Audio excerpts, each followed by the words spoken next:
All right, Craig and Chuck, can you hear me? I can hear you. Wonderful. Yes, yes, we hear you. Sorry, my computer took 5 minutes before your meeting to decide to update, so I'm on a backup computer. Um, Okay. but everything should be up and ready to go. So, Are we ready to go? yeah. Okay. Why don't we call the meeting to order? This is the January 2025 meeting of the Transportation Committee of Committee Board 8. Say Happy New Year to everyone. And this is our first meeting of the year.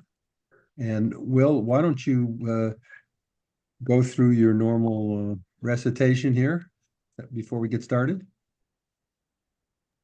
All right. Well, welcome everybody. If this is your first time joining us, or maybe the first time in a long time at one of our virtual committee meetings, we're very happy to have you. Um, you'll notice a few things about the virtual room that will help make the meeting move along quickly. So first thing, we will take the presentation, and then we'll hear from members of the public who wish to speak. If you would like to speak or ask a question or make a comment, we ask that you go to the React icon on your device and press the raise hand button then, not now, after the presentation, so that we can call on you and that the co-chairs can call on you. If you're using an older version of Zoom, you may need to go to the participant section where you'll find the raise hand feature there. Be on the lookout for a prompt asking you to confirm unmuting once one of the co-chairs calls on you. You are not able to unmute yourself on your own without being prompted. If you are having problems, the chat is available for technical support only. It is not to ask questions of the presenters or the co-chairs. They will never see those chats. It's only for technical support. And I'll hand it back over to Chuck and Craig so they can get started. But if you're having any problems, feel free to don't hesitate. Feel free to chat me, and I will happily help you. Sorry for my That's bad delivery. okay. That's okay. We have a good crowd here tonight. Must be because it's a little chilly outside. And but I'm Speak for Chuck yourself. Warren. I'm in a warm location doing this. Okay. We won't ask you where. Uh, No. we're jealous. Um, so I'm Chuck Warren, co-chair of the committee, and that's Craig Lader from an undisclosed location, also the co-chair. So we welcome everyone, and I think we're I think we're ready to get started here. Um, our first item our first item on the agenda is the report is from the Central Park Conservancy. They're going to make a presentation out of having Central Park drives and some of the improvements that are going to be made. And do we have people here from the Conservancy who can present? David Saltonstall. Okay, David, we'll unmute you. And if you have your other colleagues who need to be unmuted, let us know. No, it's just me right now, and thank you so much for this opportunity. Will, I don't know if you want me to share screen or whether you want to Go advance ahead. the Yeah. presentation. Okay, why don't I? If you're having problems, let me know. But Okay. you may have a better computer setup than I have right now. Um, okay, are people seeing this? Yes. Okay.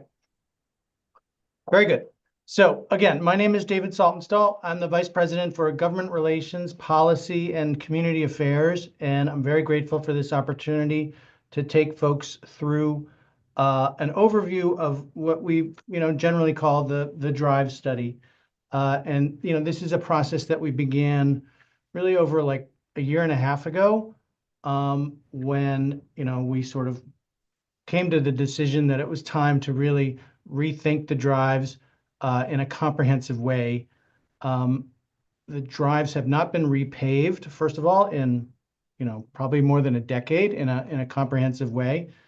And in addition, um, you know, they are currently set up as if cars are still in the park, and cars have not been in the park um, for many years now. There are other things in the park, but we wanted to try and solve for all of that. So we began with a process of outreach. We came to CB8, we came to every other CB around the park to solicit feedback, and we got a lot of it, and I'll get into that. But let me, if I might, just begin this presentation. I have 20 or so slides that I think will just give you an overview of what we have in mind. And then, of course, I'm very happy to take any questions that people have. But in any event, just to start, very big picture, you know, our goal in undertaking this process was to try and accomplish all of this within the parameters of three main goals: improve safety, make the drive safer for folks; improve mobility, meaning making it easier and more intuitive to get around, and doing all of that while also maintaining the character of the park. The park is not only, you know, a National Historic Landmark, it is a place that is beloved by all of us here, and we didn't want to detract from that in any way. So, as I said, we began this process with a fairly extensive outreach effort. It included an online survey where we got more than 10,000 responses, mostly from people who live right around the park. And that was a multi-question situation. We got a lot of data and a lot of feedback. It was really our principal form of sort of getting our arms around what people thought, but we also went to every community board meeting, every community board around the park. We had sit downs with constituencies who use the park. We did all of this in lockstep with the Department of Transportation and the New York City Parks Department, which very much remain our partners in this whole project and remain part of this project and are really very central to the whole thing. We had other online tools where people could make notes. We held a few open houses in the park. Meanwhile, our consultant on all of this, which was Sam Schwartz Associates, were out doing site counts and observations in the park and gathering whatever data we could find, which included, you know, known crash data, it included medical unit data. And beyond all that, we also just scoured the world for other examples of parks that have had to contend with the kind of visitation that we have in Central Park, and also the, you know, different groups that are trying to use the park, mainly bikers and joggers and the like. So, you know, we heard a lot. We heard a lot about people going different speeds in the park. We heard a lot from pedestrians feeling that crossing the drives has become increasingly precarious, inconsistent lane markings, a lot of, you know, all the signalization within the park is left over from a time when cars were in the park, and I think, you know, as everybody here would agree, are widely disregarded by many people in the park and need to change. Signage, you know, dangerous intersections, we heard it all. And so we took that information and tried to develop it into a series of recommendations that we thought would be responsive. And we further broke down those recommendations into things that we think we can do on a fairly near-term basis, things that will take a little longer, and things that are really, you know, more aspirational, I would say. And I'm not going to read all these words, but in sum, the near-term stuff, I think, can be summarized as a strong desire to repave the entire 6-mile loop of the drives, as well as some of the crossings and access points, and then restripe them in a way that we think will make them safer for everybody, especially pedestrians, and more intuitive for all the different kinds of users that are out there, whether you're a biker or a rollerblader or, you know, whatever you're on. So that's medium-term stuff, speaks to larger infrastructure projects that I will be showing you, but I think that's a useful way to just think about it. So let's focus on the near term, because some of that could be happening as soon as this spring or this summer. And by that, I mean, again, the repaving and the restriping of the drives. And what you see here is a rendering that shows you a few things. It is still the drive. We are not changing the width of the drive. That would require cutting down trees and doing all kinds of damaging things. But within the current palette, so to speak, that we have, there are a few things happening here. One is a wider and more dedicated path on the inside for pedestrians and joggers that will very likely be of a different color and material than the rest of the drive. It will also be separated. You see here this double white line, which is a double white line, but in that double white line, we hope, there will be a continuous grooved indentation in the pavement, perhaps akin to what you experience on the highway these days when you stray out of your lane a little bit, and it's intended as a way to discourage anybody on wheels from going in there, but doing it in a way that is fairly low impact. It's not the kind of thing that anybody's going to trip over. We can still plow it. It has other advantages of, not being a raised separator, but one that is more grooved. We think it's an important advancement. And then what you see is a middle lane for slower speed wheeled devices, mainly tourists on bikes, but other people who are there to enjoy the park on wheels. And then an outer lane for essentially everything else. But importantly, emergency vehicles, work vehicles that need to be in the park. But also, yes, e-bikes, e-scooters, things of that nature. Now, I know that this is a hot button issue for a lot of folks, and we can talk about this, but I will just say, just to sort of explain our thinking a little bit, the city of New York sets policy as to who can be in the park. And the city of New York right now has determined that e-bikes and e-scooters are legal users of any park that has a drive. That includes Central Park, that includes Prospect Park. So we felt obligated as an organization and as a group to work within that legal landscape and accommodate folks who are legally in the park, including electrified vehicles that are legal. But, our determination was to not only give them a discrete lane, but to keep them as far away from pedestrians as possible and create a sort of separation of ways, which is actually a concept that Olmsted talked about in designing the park. So there is that, but let's just dig into that a little further.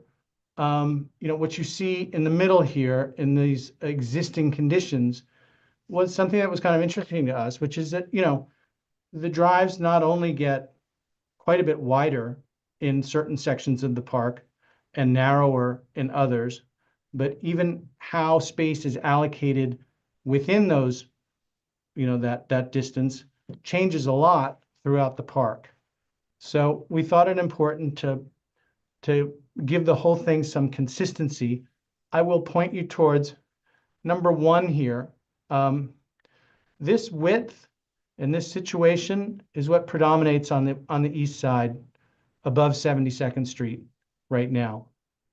And number 5 is actually what predominates on the east side below 72nd Street. I know we all use all sides of the park, but I know I'm talking to CB8, so I just wanted to make it clear that, this is the drive up in throughout most of the east side is quite a bit wider than it is in other places.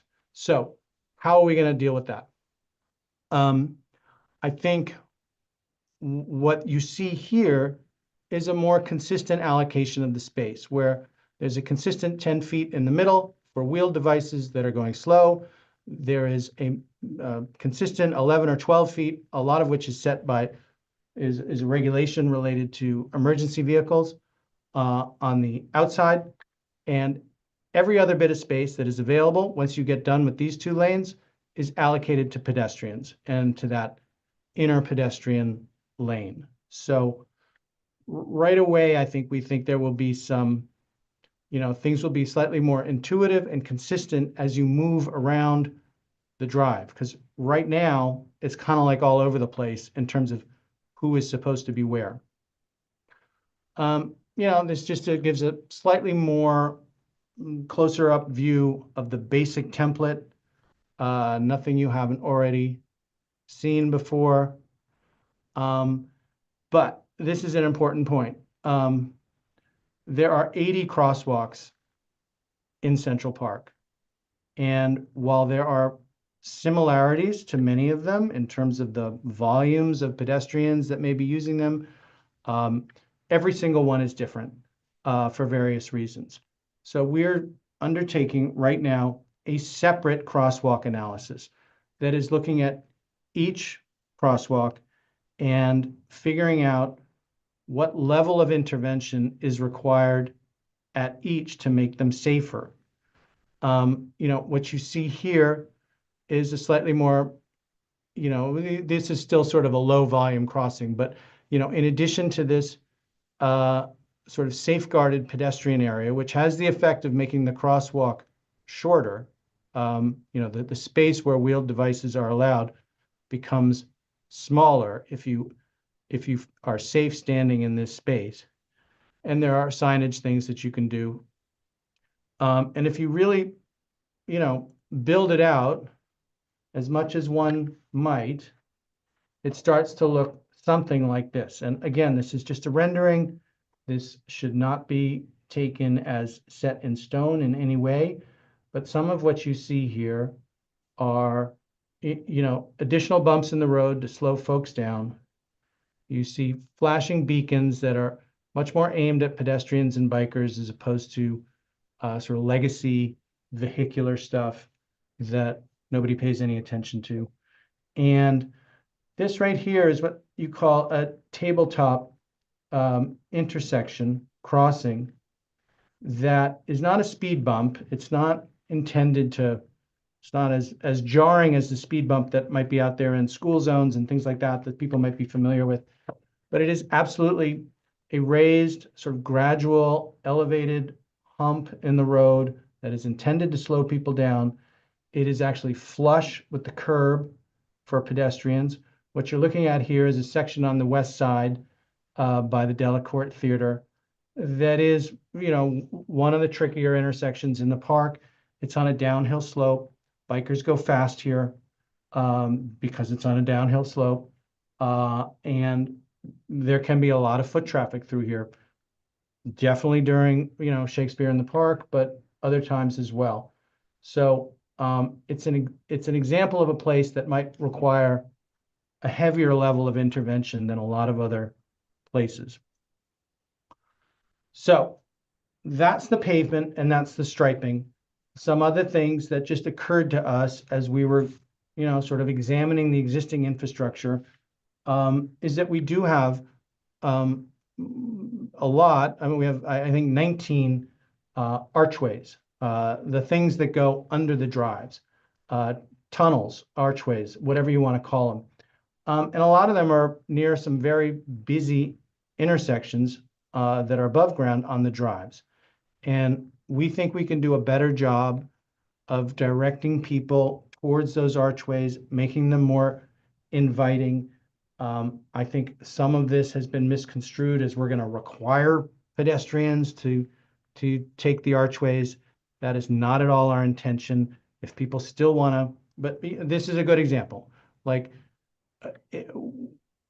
we think it would probably be better if you went underneath and used this beautiful archway to get across the drive. But if you still want to go up here and cross at that intersection, you can, but through better signage, through better landscaping, through improving things like handrails and lighting, we think we can make a lot of these arches quite a bit more inviting. Okay. Another big piece of feedback we got from everybody was bikes trying to get from the east side to the west side and from the west side to the east side in a manner that is safe and legal. Bikes right now are not supposed to be on footpaths, and you see a lot of signage out there suggesting that people need to walk their bikes. We know that there is not a ton of compliance with that. We can talk about that, but rather than just sort of abide by this sort of slightly lawless situation where bikes are using footpaths in a kind of disorganized way, we want to try and create some more legal shared paths. There's one already at 97th Street that people may have noticed. We want to move it a little bit for various reasons. It's now on the south side of the 97th Street transverse. We would imagine putting it on the north side where the footpath is a little wider and the connections at each end are better. Likewise, there is the cut through at 102nd Street that might be an opportunity to create more of a legal pathway for bikes. It's something we want to study. And the other big one is 86th Street. This is right smack in the middle of the park. Anyone who's been on this bridle path knows that it is already kind of a degraded, potholed situation because there are a lot of cars that are associated with the police department and the police precinct that park in there. We think that with a little cooperation from the NYPD and some, creative solutions, we could also make this a very slow but shared passageway where bikers could legally get across the park in a way that was safer for everybody. All of this happens with a hefty dose of outreach, education, teaching people the new rules of the road, and yes, enforcement. I know I'm probably going to hear a lot about enforcement and about the need for additional enforcement. We 100% agree with you on that.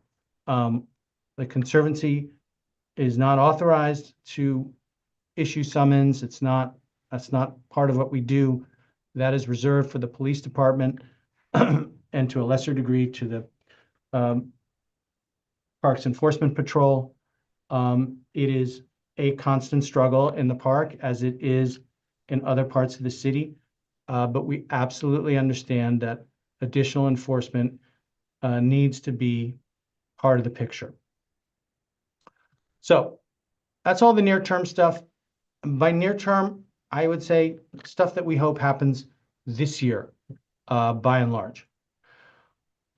Slightly more longer term is the medium-term stuff, and there's just a few things in this bucket. One thing that we noticed in our, observing all of this out there is, in the southern end of the park that you're looking at here, there is this whole parallel system of pedestrian paths that exist outside the drives. They're the lines in brown. And the red is actually the sort of wooden fencing that exists to separate those paths from the drives, all of which is great infrastructure. Very helpful to have that sort of additional lane for pedestrians. But it goes away down in the southern end of the park, where everything becomes more narrow. I think anybody who's familiar with the drives knows that this spot right here, if you can see my cursor, can you see my cursor? Yes. There's a real choke point right here. And we would love to figure out a way to make things, to widen things there and also continue the external paths along this part of the loop. As I said, this is the scale of the traffic signals that are out there right now. I think there was some reporting in the Times and elsewhere that we were just going to rip out all the signals and walk away. That is not the case. If you actually read the report, and I would encourage everybody to read the report, it's on our website. I can share the link. in the chat. We want to replace the existing signals with things that are much more lower down and much more focused at bikers and others who are moving along the drives. We think that will be a big improvement and will help to make things much safer. Now, I talked before about creating new pathways from east to west in the park for bikers. What you are looking at here is a cutout of one of the transverses on 86th Street, as it happens, which are, you know, as everyone here knows, the roads that sort of go below grade for cars and buses. And they have sidewalks right now. Those sidewalks are not used by a lot of people. They are used by a very small fraction of people who use the park. And we think a higher and better use for them, at least at maybe one or two of these transverses, could be bike lanes and that are protected and would look something like this. This would keep bikes off of the footpaths if they're just trying to get across the park. It would create a protected, direct route for them across, and we think would be a big improvement. I will say that this is going to require more study. The DOT is interested in trying to make this happen, but it is a challenging project. There are light poles down there, there are fire hydrants, there's a precinct there, there's a bus stop there.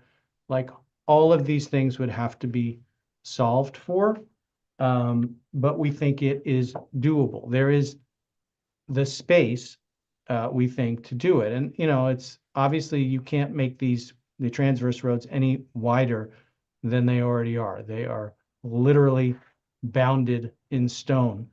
So you are working within the existing pathway. But initial study suggests that it's a promising idea, and we would like to continue looking at it. Finally, in the sort of medium-term basket, we struggle with the number of pedicabs in the park all the time. We think there are too many. We think many of them are unlicensed and unregistered.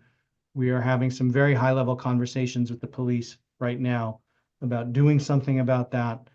And hopefully we can rein that in, but it's going to require a multi-agency approach, and that's what we have undertaken. But we do think it's an important challenge to solve for. Finally, just some of the longer term stuff. And again, you know, this is well down the path. But, you know, there was some thought that, especially in the southern end of the park, perhaps the pedestrian lane, you know, / jogger lane could be raised. There's a curb here. That would add another level of separation between bikers and pedestrians, and we think could be a good thing. It's definitely a direction that a lot of cities are going in terms of building out their cityscapes. So we thought it was worth considering, but it would be expensive, it would be challenging, and it would require a whole different level of process. You know, at this point, we're going to Landmarks Preservation Commission and all kinds of other things because we are changing the fundamental infrastructure of the park. And then finally, you know, we know there are some places in the park that could be much improved through smarter design. What we are looking at here is 72nd Street on the east side. Everybody here is very familiar with it. And, you know, it's just, it's that point in the park. If you are traveling east on the 72nd Street transverse and trying to get over to Fifth Avenue, as we all know, you sort of have to head up into traffic to get across. And it's precarious. It is the most dangerous spot in the park. And we know that based on data. That is not subjection. And, you know, what you see here is just a rough painting of an idea, which is that, perhaps there could be more of a solid barrier or, sort of like those plastic stanchions in the middle of the road. You create a path that allows folks trying to get over to Fifth Avenue, like more of a safe passageway and a much smaller crossing area to get across to the other side. And people coming downhill would be diverted more to the right side. So it's just an idea, but we are fully aware that there are 2 or 3 spots like this in the park where perhaps curb lines need to be adjusted, or more serious interventions taken to make them safe. So that's basically it. Again, just to sort of sum it all up, where we are right now, we are in the middle of examining every crosswalk because you cannot repave and restripe until you know exactly what treatment every crosswalk in the park requires. That includes whether there needs to be a traffic light there or, some kind of a beacon or not. We are doing this again very much in lockstep with our partners at the Department of Transportation and the Parks Department. To be very clear, none of this repaving or restriping happens without the Department of Transportation. They would do the work and marshal all the forces and are paying to get that done. And again, the talk is of beginning this repaving and striping as soon as this spring, summer, and biting off a big chunk of it this year. It might take 2 paving seasons to get all the way around the park. It probably will, because you can only pave from, sort of March to November. And it may be that, a big chunk is done this year and the rest of it is done next year. But I do think the intent is to start sort of below 96th Street on both sides and coming all the way around the bottom, and then doing things above 96th Street where there are fewer people in the following year. So that's my overview. Thank you again for your time and attention, and I may keep this up just so I can refer back to slides, but I'm happy to take any questions that people may have. David, thank you. Before we get into questions, and as our usual procedure, the questions will be from the public first. I want to say that this is a joint item between our Committee on Transportation and the Parks and Waterfront Committee, chaired by Felice Farber and Judy Snyder, who are here.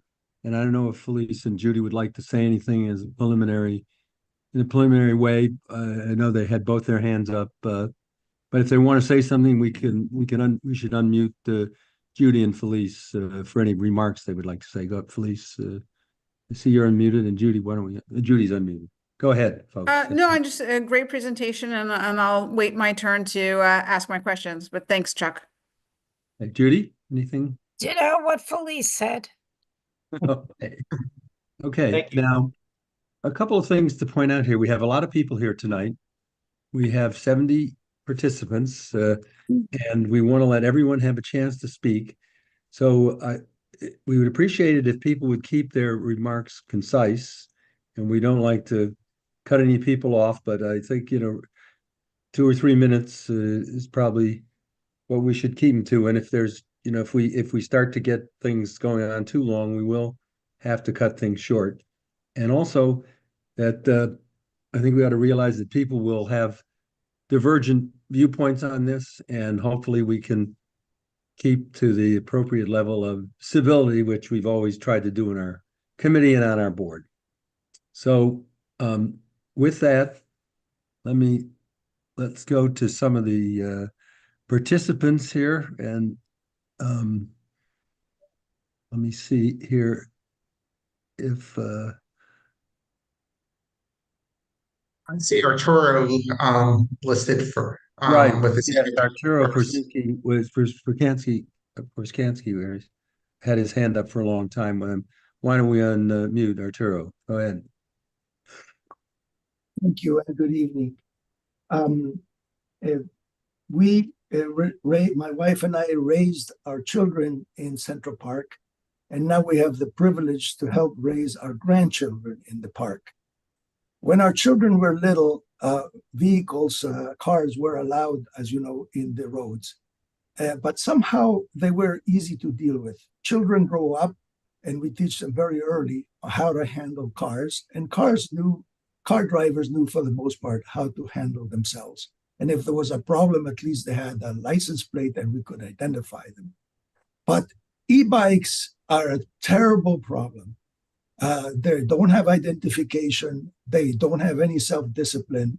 The children and we, the adults, don't know how to deal with them. And they are a constant danger to our lives.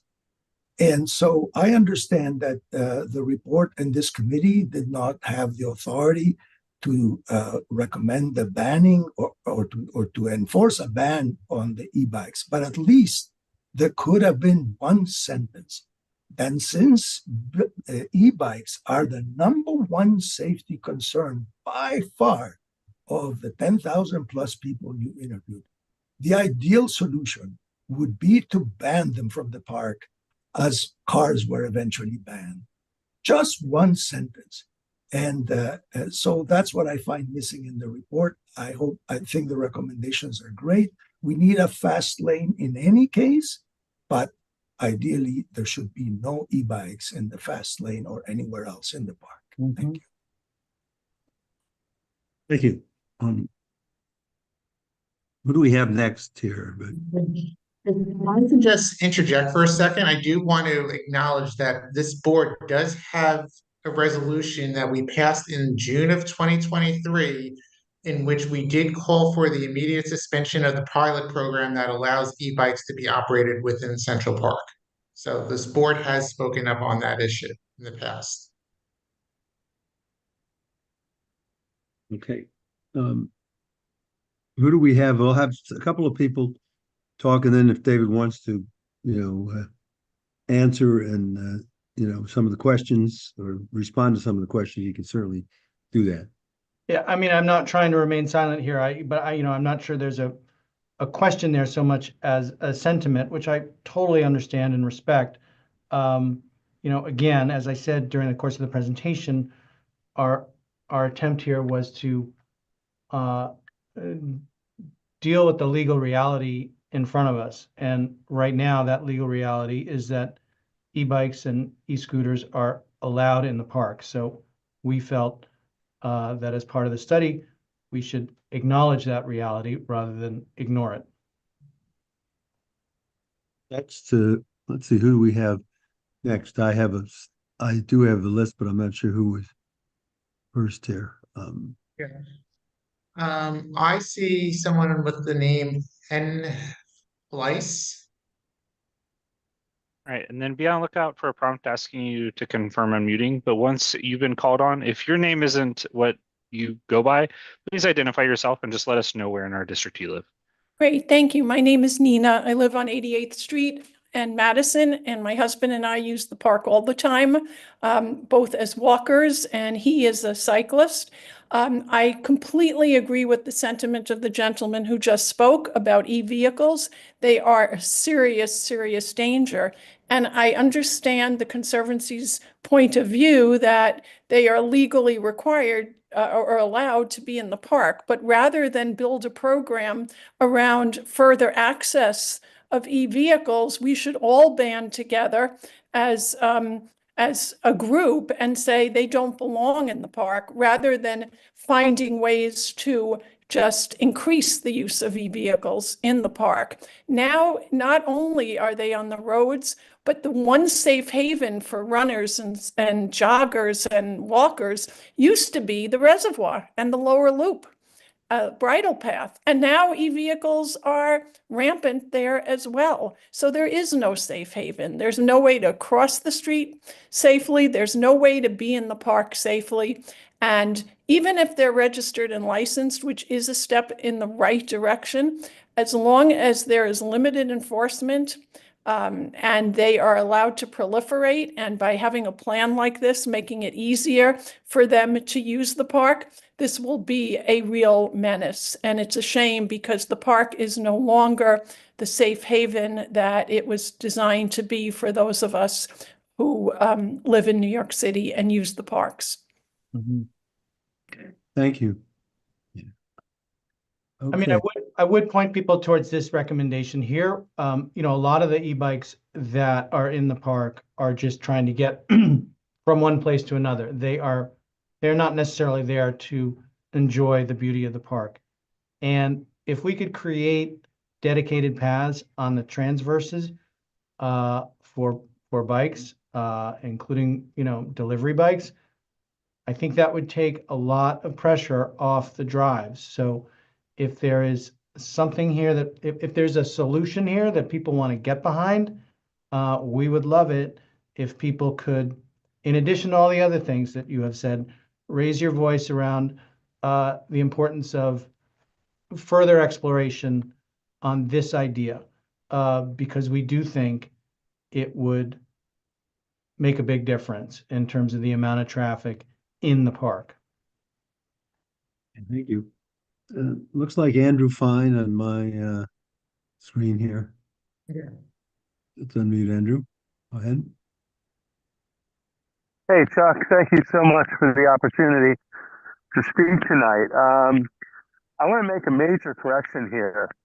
E-bikes are not legal in the park. E-bikes are permitted in the park by a pilot program by the DOT that was extended this summer without any public input whatsoever. I'm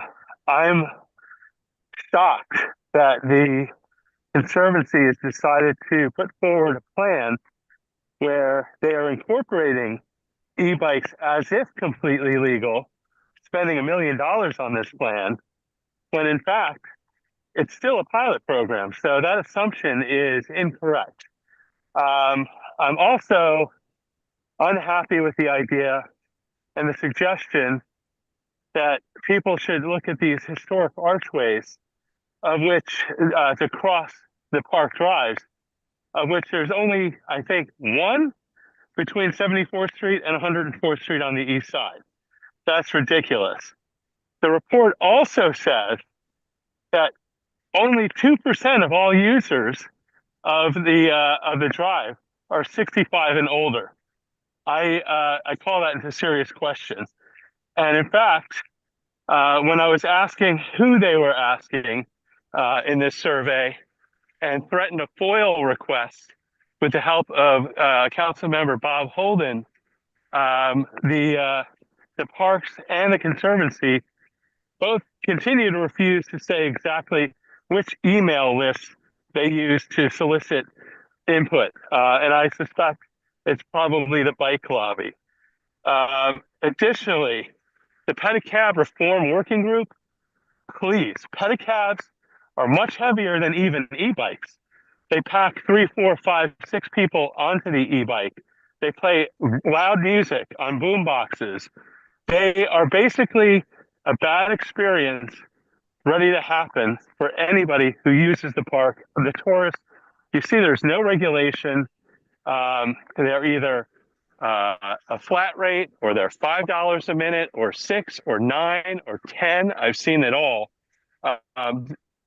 These rickshaws, e-rickshaws, because they're electric, do not belong in the park. They also claim in this report that 45% of all users of the road are bicycles. That's patently incorrect. Take a walk today.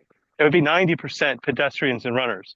Also, the idea of combining a running lane one way with a two-way walkway is insane.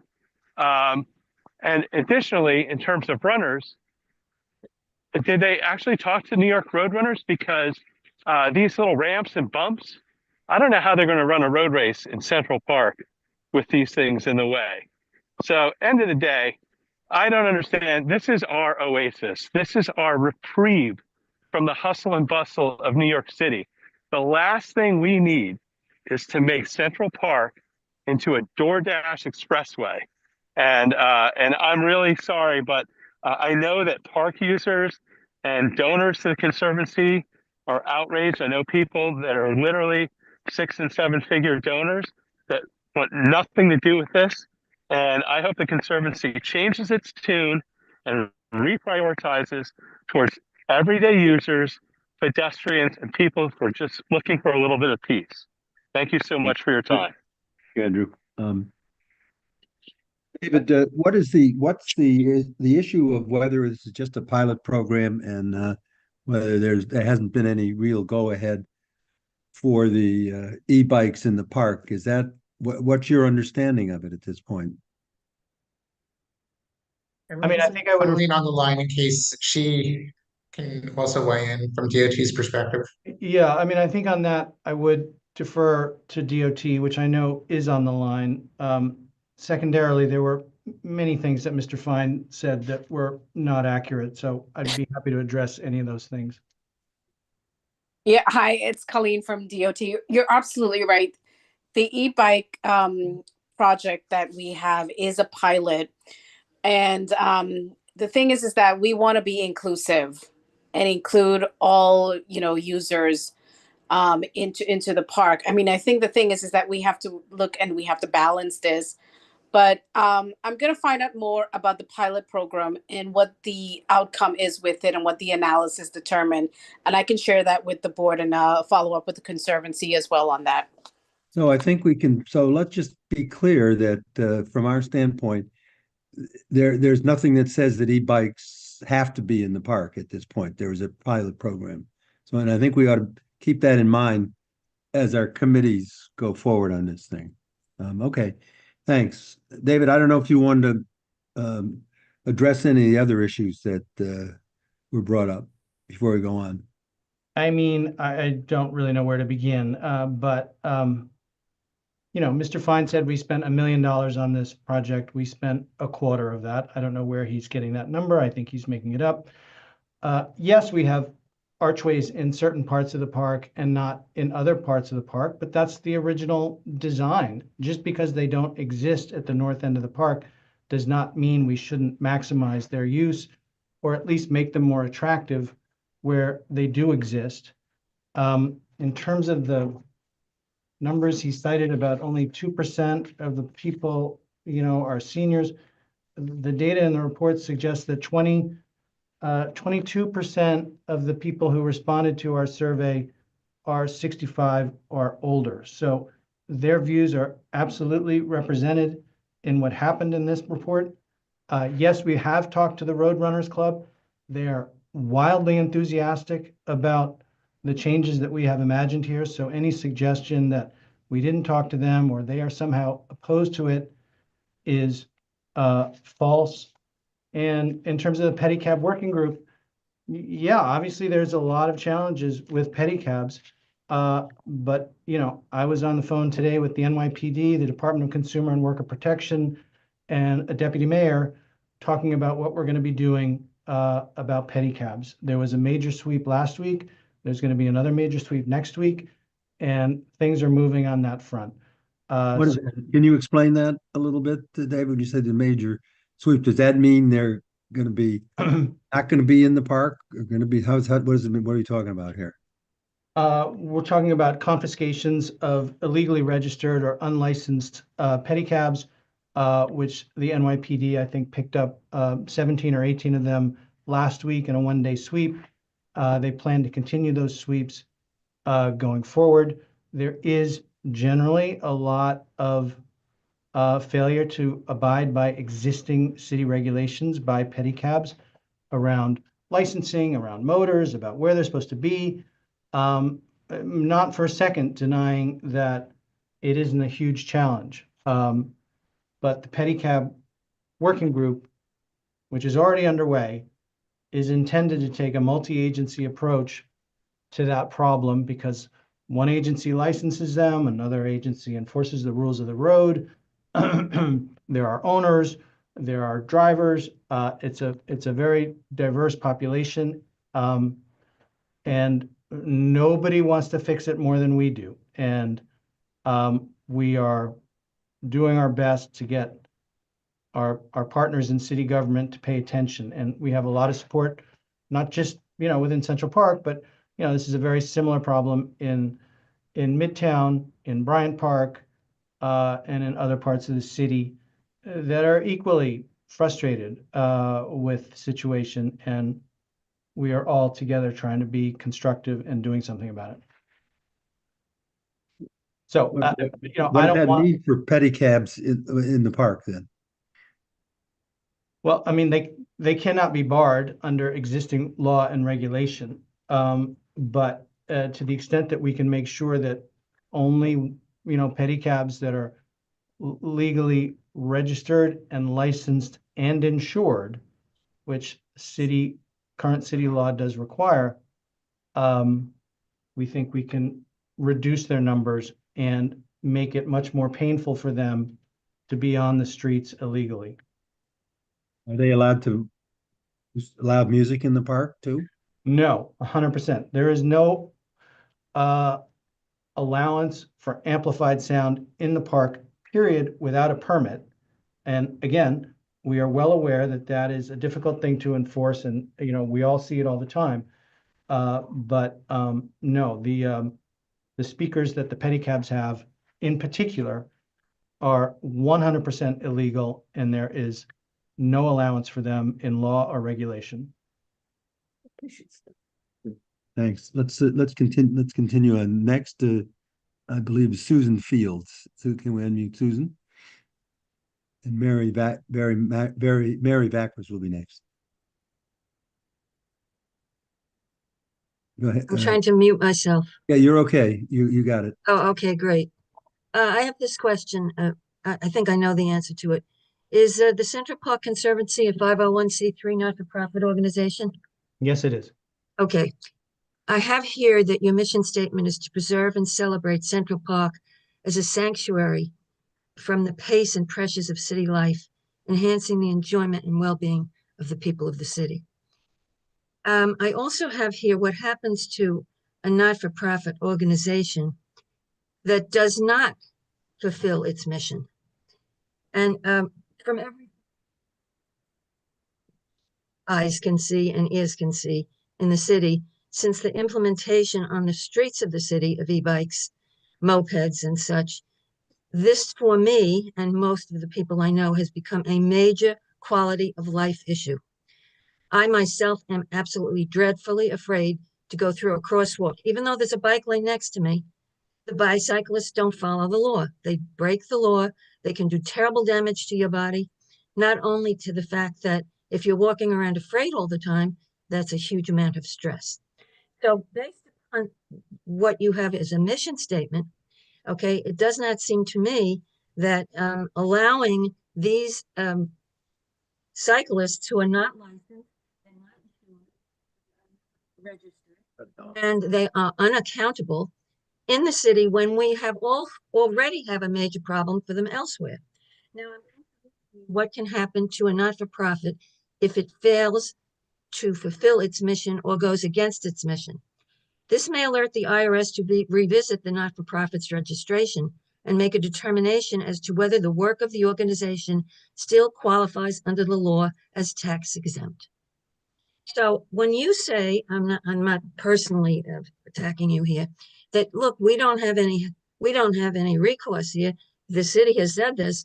Okay, I can't understand how that jives with the rules in which not-for-profits work. There is no way that what you are suggesting here regarding these motorized vehicles, mopeds, and everything else can provide a sanctuary. In fact, it has made the rest of the city so chaotic that we need more of a sanctuary in our parks than less. So that is just something to consider. Thank you. Next is, let's see here, Mary Vackers. Mary? There you go. You're muted. Hello. I live on East 87th Street and I walk in Central Park quite often. In fact, I split my time between walking in Central Park and on Randall's Island. These are the two places I walk. I walk almost every day. I walk many miles a day. And the e-bikes are a hazard And I don't care if you put a separate lane for them. The parks are supposed to be a sanctuary, not a speedway. And I'd like to point out that e-bikes weigh, on average, between 44 and 80 pounds, depending on the size of the battery, and the frame has to be heavier than a regular bike because of the battery. Regular bikes on average are 25 pounds. So if I'm hit by something that weighs twice as much, I'm going to be twice as maimed. And this is the danger. Now, I'm 70 years old. I'm in good shape for a 70-year-old, but there are many 70-year-olds that I walk with who have to take their time crossing. And if these things are blasting through, not paying attention to traffic signals, we are going to have more and more accidents in the park. The parks are supposed to be a sanctuary, and that is the Central Park Conservancy's mandate. So I don't understand, if we banish cars from the park, they can do major damage to an individual if they hit a person. Why are we not trying? Why is the Conservancy not trying to ban e-bikes? That's all I have to say. Thank you. Thank you, Mary. Neil Weissman, I believe, is next. And I just want to acknowledge that Neil did send in testimony, and it has been received by CB8 by email, so we do have that. All right, thank you. Thank you for the opportunity to speak. New York City is the home to some 900,000 adult cyclists, yet the city itself has only a handful of venues to ride recreationally, City Park being one of them. I have 6 recommendations in 2 minutes. First, the Conservancy should recognize off-peak use by faster recreational cyclists, which is weekdays before 8 a.m. and after sundown. We believe that voluntary adherence to this protocol draws down use at other times of the day and has significantly reduced user conflict. Second, DOT should limit its use of striping and painted materials to define user lanes. Per federal guidelines governing shared use paths, adding lane dividers negatively impacts user perception of safety, and absolutely avoid physical dividers, which can cause both cyclists and runners to go down. Third, maintain the low wooden fences separating pedestrians and runners. Extend them where feasible. Merging these lanes will induce runners to veer into the bike lanes. That's what we believe. Fourth, upgrade the 18 archways bisecting the drive. They absolutely should be the preferred method of reducing conflict along the drive where that option is available. Fifth, be conservative with your crosswalk toolkit. Strive for consistency, avoid elements that would permanently alienate cyclists. At low volume intersections, use road marking, signage, and lighting. At high volume intersections like the Delacorte, add crossing guards and consider a raised crossing for cyclists on a seasonal basis. Avoid tabletops and rumble strips that would precipitate pileups and which will permanently alienate the drive to cyclists. 6, absolutely draw down commercial and commuter use by improving adjacent roads and transverses. Thank you. Okay, thanks very much. Next is Susan Simon. Can you unmute yourself?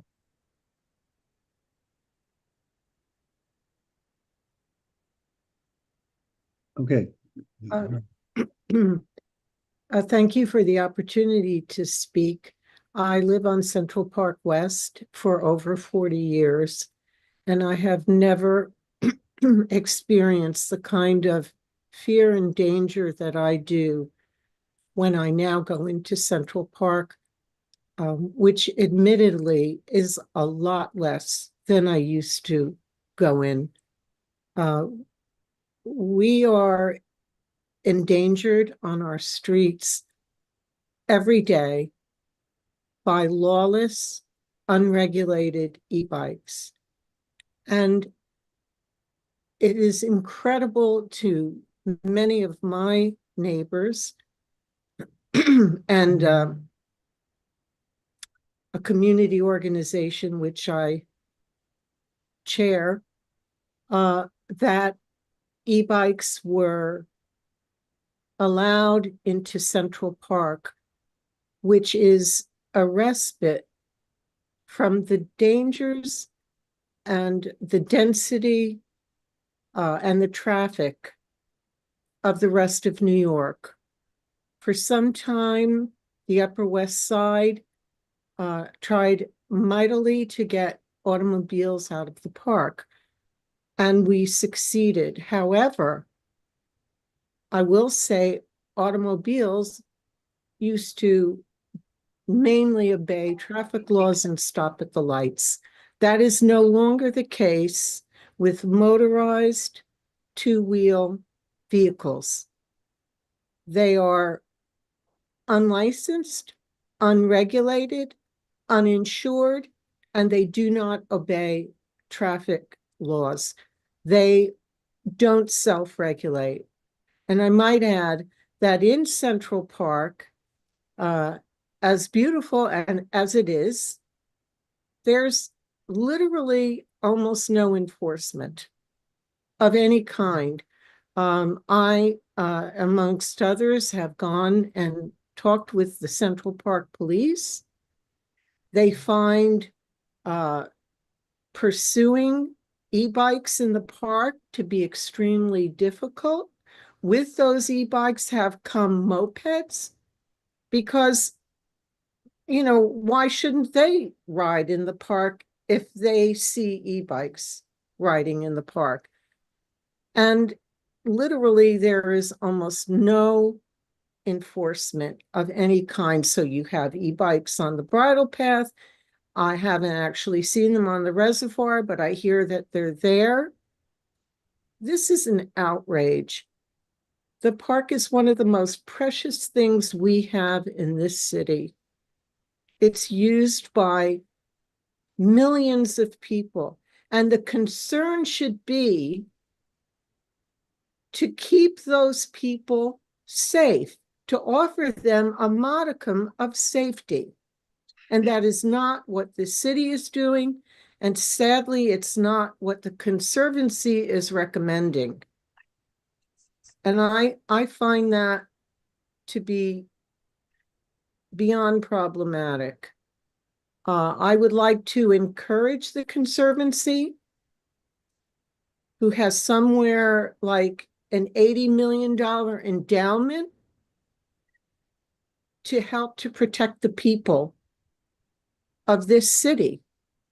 And that is by not having vehicles in Central Park.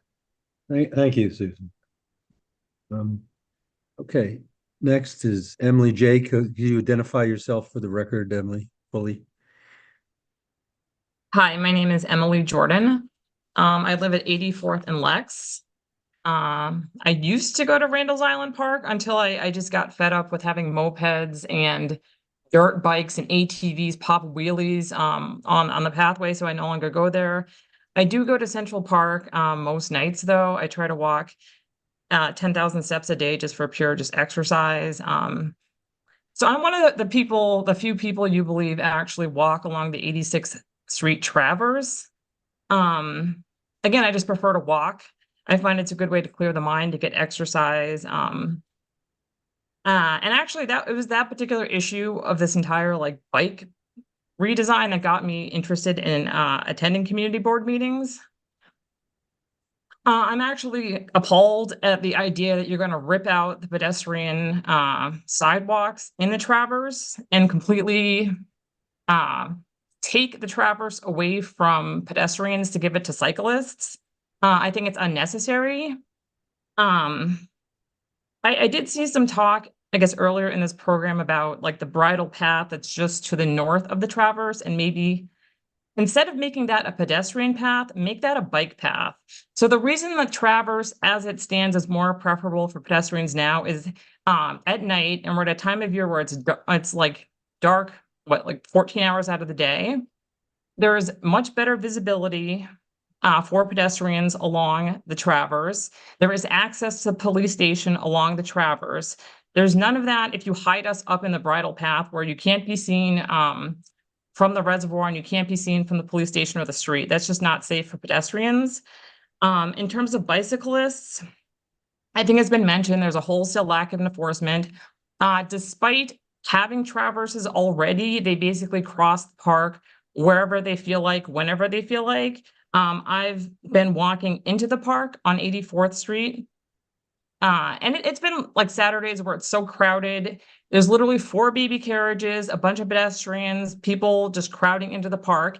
And there's 2-3 people on bicycles, don't even bother to dismount, trying to ride through the crowd where you can barely walk. Like there's just no rhyme or reason to it. I do walk the park, like I said, most nights. And the enforcement is so bad that to the extent the Conservancy of the park got signs in the past few months that say no riding, the signs are they're knocked over, they're turned around, people hide them behind the walls. I mean, I've taken to on walks. Every time I walk by, I went just dragging it back, turning it around, doing whatever's necessary to put it in place, but there's absolutely no respect for the rules or for any kind of order in the park. So I don't see why you would then reward bicyclists by giving them even more park turf when they already take more than they're entitled to and more than is fair, and they just don't care about it. I have seen bicycles along the Jackie Onassis Reservoir. I've seen people riding mopeds along the reservoir. I've seen e-bikes. Like, you know how disconcerting it is to be walking along at night quietly, and all of a sudden you hear just revving behind you, someone honking behind you, and you're just trying to walk? Like, I just cannot for the life of me understand why we're encouraging any of that by redesigning the park. I think maybe do enforcement before you spend any money on further improvements. And then when there's some kind of order, maybe consider spending money at that point to better improve the park. But whatever's happening now is just not working. And I don't see the improvements making anything better. So Thank you. that's my 2 cents. Thank you, Emily. Yeah. I think people have heard me say this before. Obviously, we'd all like to see more enforcement, but I've found over the years that that's not the answer because you can never get consistently a lot of enforcement. There's just not the resources, and they're devoted to a lot of different things. Okay, let's see. Liz Chow, I believe, is next. And we unmute Liz.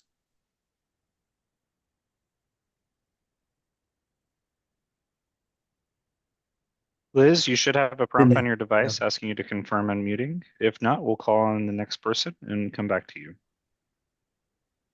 There you go. You're on, Liz. Hello, I'm Liz Chow. I live on 83rd Street.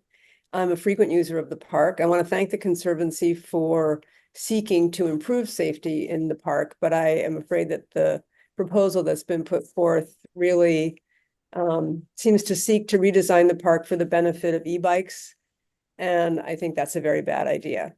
You know, the frenzy to accommodate e-vehicles, I think, reflects the e-bikes lobby, their agenda, and frankly, the Conservancy's own flawed thinking, which incomprehensibly seeks to create of the park a quote unquote key transportation route, as the Conservancy stated on page 27 of the study. To me, to my mind, and I'm sure to everybody on this call, the park was never intended to be a key transportation route, and the redesign should in no way try to make it one. Transportation-related traffic should be diverted from the park to the transverses and surrounding streets, not incorporated into in-park design elements. And put up your coffee cup. Yeah, I should do that now. Judy, unmute yourself, please. Yeah, transportation-related traffic should be diverted from the park to the transverses and surrounding streets, not incorporated into in-park design elements like fast lanes for e-vehicles. Just because the park has sadly become a DoorDash and Grubhub delivery route and a commuter thoroughfare doesn't mean we should redesign it to perpetuate that perversion of its purpose as a place of rest and recreation. I firmly believe e-vehicles should be banned from the park since they bring the chaos and danger of the city right into a space which is meant to be a refuge from city life, not an amplification of it. Why did we finally ban cars from the park just a few short years ago, only to see a whole new class of motorized vehicles invade our so-called sanctuary? I think it's disingenuous of the Conservancy, which asks me, and I'm sure everyone on this call, for money all day, every day, to put the blame on the city of New York, to put the blame on the NYPD, to put the blame on the DOT and throw up their hands and say, it's not our fault, we can't make it happen. We're not the ones in charge. We're not the ones making the decisions. The Conservancy really needs to lead the charge in having e-vehicles banned and in improving enforcement in our parks. And I hope that you will take that and incorporate that idea into your proposal. Thank you. Thank you, Liz. Okay, Janet Schroeder, I believe, is next. And then Janet. Hello, I want to say, Liz, that was brilliant. I couldn't agree more with you and Arturo and pretty much everyone else who's spoken. It sounds like if this was a survey, it would be about 98% against e-bikes in the park. David, thank you for your presentation. There's something that troubles me greatly. I am in the field of medical science, and studies are really important to me, highly powered, accurate studies. So when you talked about crash data, it's very concerning to me that a lot of this study was built around crash data, which is, I can actually say, probably 90% incorrect and lower than it actually is. And let me say why. I've met with EBSA, has met with he was Chief of Transportation, Philip Rivera, a few months ago. He admitted that the underreporting of crashes in the city and the park must be fixed. We have almost 100 victims of serious injuries in EBSA. 5 of them have police reports. 5. So when we're talking about a study or a survey study being built around crash data, I am here to say to the DOT, anyone that's online, it could not be more inaccurate. Deaths are accurate. They come from the morgue. Police don't report most of the time because the e-biker flees almost all the time. And they say there's nothing to report. Or the victim shows up 5 days later when they're released from the hospital, like Janine, a cyclist, did in our group, and they say it's too late. So it's very important that we understand that the crash data used is highly inaccurate, and that is a fact. I want to say a couple things. 10,000 people did the survey. There are about 400,000 people on the Upper East and Upper West Side. 10,000 people? That's a very, very lowly powered study. Cannot be taken seriously. I will also say I agree with everyone around the mission of Central Park Conservancy. The fact that motors are allowed in the park is a disgrace. The fact that it's a pilot program and something is being designed around something that isn't even supposed to be anything but a pilot program is frightening. You talk about the DOT, and I want to say that we're working with the DOT. The leader is Ydanis Rodriguez, who said at a hearing in December that the city was against regulation for e-vehicles. That's Priscilla's law. Guess what? The city's for it. So we're talking about mayor has said it countless times. We're talking about a DOT that doesn't even know what laws the mayor or the city are for. So I can't take it very seriously that the DOT knows what is best for us. This is passionate for me, and I'll close by saying we have people that were killed by e-bikes as families in our group, EBSA. We represent the majority voice. And the idea that this survey, which I never heard about, and we have 1,200 members, and I've sent out emails and said, did anybody fill this survey out? And the answer is no. So I would like to say, why don't we do another survey and make sure that it's highly powered? And we have 100,000 people, not 10,000 people. And you'll start to see that the truth is that the majority of people don't want e-bikes in our parks. And lastly, Marilyn Levin was hit from behind by an e-vehicle in the park in April, knocked unconscious. She's 77 and loved walking in the park. Knocked unconscious, taken to the hospital, has no police report. The FBI and I came together. There was no police report. Was in the hospital for 10 days. Her fibula and tibia were broken in 5 different places. She had to be in a rehab facility, move out of her apartment into rehab for 3 months to learn to walk again. She'll never walk in the park again.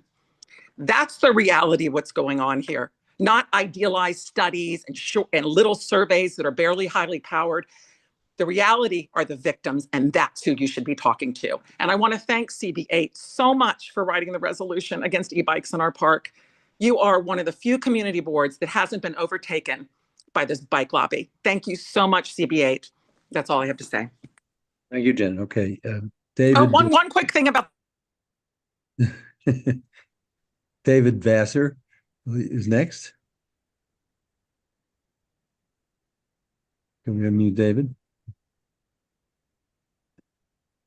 David, you should have a prompt on your device asking you to confirm unmuting. If you don't unmute, then we can move on to the next person. I don't know if David is there. Hi. There he is. Okay, Go Hi ahead. everyone. I'm sorry. Yeah, I was delayed. My son just called. Anyway, it's a really interesting conversation. I was notified of this gathering just before it started. But I do want to chime in a little bit. I'm totally with all the concern and anxiety about e-bikes. I'm a cyclist. I'm going to be 69 in 2 months. I'm a senior cyclist, not an e-biker. It's a 25-pounder, and that's how I get to work and back. Sometimes I bike through Central Park, which I love doing. I agree the e-bikes are yeah, can be dangerous or startling at best. But I was part of the campaign years ago with Ken Coughlin and TA to make the parks car free. And before it was car free, I mean, I really don't think you can compare just overall the impact of an e-bike with that of a four-wheeled multi-ton vehicle, which basically dominates the rest of the city.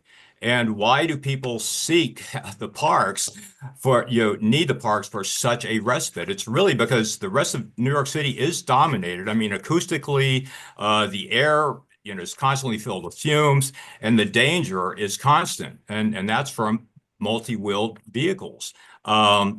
And in that environment for e-bikers, especially I'm thinking of the deliveristas, who I'm really sympathetic with, to try to have to navigate that situation to get to the impatient customer, which might include a few of you here once in a while, and to get back to fulfill another order, an impatient employer at the other end. He's got a really, really tough job. He's probably making minimum wage doing this too. So I basically took a fall from my bike recently when an e-biker sped right by me, missed me by a millimeter, and I was that close to him because I had gotten out of the way to accommodate an e-biker coming the wrong way. And that's probably the most pissed off I have ever been at an e-biker. But again, if we ban e-bikers from the park, as a lot of these guys are deliveristas, where are they going to go, really? I mean, they're just going to get back out in the avenues and the streets, make them more dangerous for the rest of us. What we need to do before we ban e-bikers from Central Park is create more public safe space on our streets, protected bike lanes, wider bike lanes for all of us who are on two wheels. We can negotiate with each other better than motorists can negotiate with anybody. I mean, if you get nailed by an SUV, and more people seem to be driving these things than ever before, a lot of these are single occupant. David, sum up a little. All for perspective. David, sum up a little bit. We're running a little short here. Okay, yeah. Well, I'm just saying, e-bikes, yes, somehow we've got to enforce their behavior in the park. But an overall ban at this point would be completely inappropriate, would be too much, too oppressive. So, but thanks for the conversation. Thank you. Okay, Kathy Brady is next. Can I just make one suggestion, please? I want to just try to refocus this discussion. I think we've heard a lot of commentary about e-bikes. I think we understand that there is a large contingency of those who are expressing their concerns about e-bikes and their wishes to see e-bikes eliminated from Central Park. If we're able to just try to see if we can have other comments that may relate to the drive study and the recommendations of it, aside from whether e-bikes should be eliminated or not, I think it would be really helpful to be able to have that really become the center of this topic, because I think that would be the feedback that would be most useful going here. You could feel free to say that you agree with all the statements that were made, but I would just request that just for everyone's consideration and the length of this meeting, that you try to just stick to that point and try to make other points as well that we may not have heard so far. Thank you. Thanks, Greg. Hello? Go ahead, Hi. Kathy, go ahead. Thank you. I read the report. I detect some concern for the plight of pedestrians, and I appreciate that. Speaking of drives, you must consider to be drives the pedestrian pathways. We didn't talk much about pedestrian pathways. The crosswalks doesn't begin to deal with the situation. The pathways are filled with cyclists, both e-bikes and pedal bikes. A friend of, notably, very close to the Conservancy headquarters. I've been to meetings there, and that was a very dangerous situation. We need to have those rumple things, those rumple, whatever you call them, and I had notes, rumple strips. We need more rumple strips on these pathways to deter and to slow the bikes, all cyclists, two-wheel and four-wheel vehicles on what is supposed to be pedestrian pathways, because the signs don't work. I am very concerned about all this building of more bike infrastructure. I understand why you think you have to do it, but our city proves that the cyclists do not honor the laws or even the infrastructure. They ride on the city sidewalks next to the bike lanes. Now, they have proven themselves to be lawless. And I'm talking all races, colors, creeds, not just the deliveristas. The tech bros own the city, and they seem to be owning the park. We can't let that happen. I appreciate the archway idea and that you paid so much attention to 72nd Street, which is where I live, East 72nd Street. Not many archways, I don't think, around 72nd Street. So the archway thing is a little bit of a concern. The drives are a speedway. And the thing, I don't have a car. I don't want to own a car. I have never been afraid of cars in New York City. I used to walk in traffic, out in traffic without any fear of them whatsoever. The thing is, you can see them coming. You can't see the bikes. The cars go slower than the bikes, who weave in and out of traffic. I don't know how the bus drivers don't have heart attacks on a daily basis. I thank you for this time and for your concern. And I hope you can save Central Park because it's in danger. And that is the message that all these good people are giving you. And yes, there is something to be said for living up to the mission statement of a 501(c), which is not to create motorways and not to ignore the idea that there's supposed to be some tranquility. Thank you. Yeah, Baruch, I believe, is next.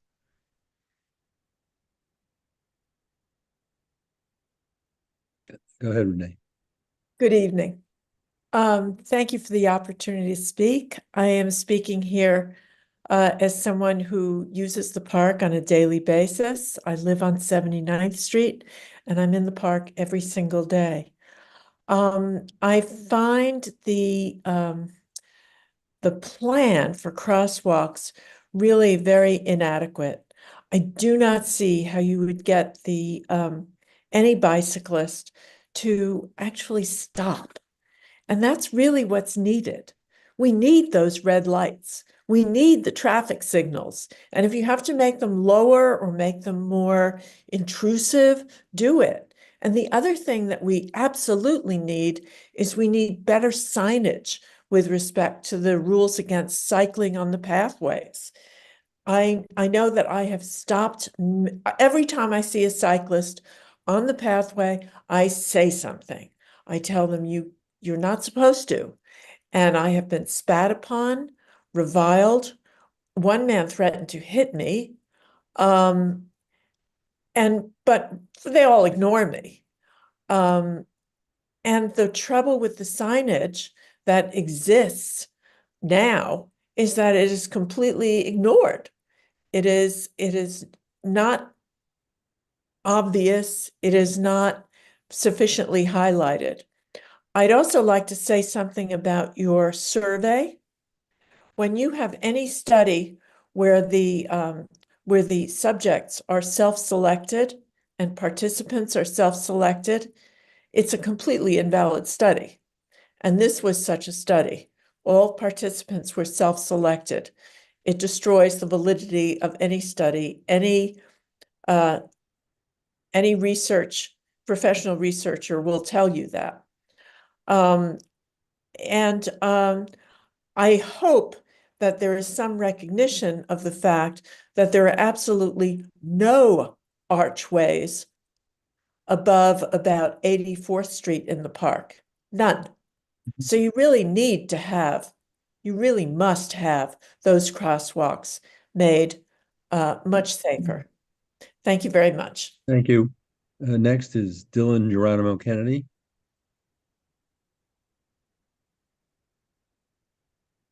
Go ahead, Dylan. Hi, just making sure that everyone can hear me.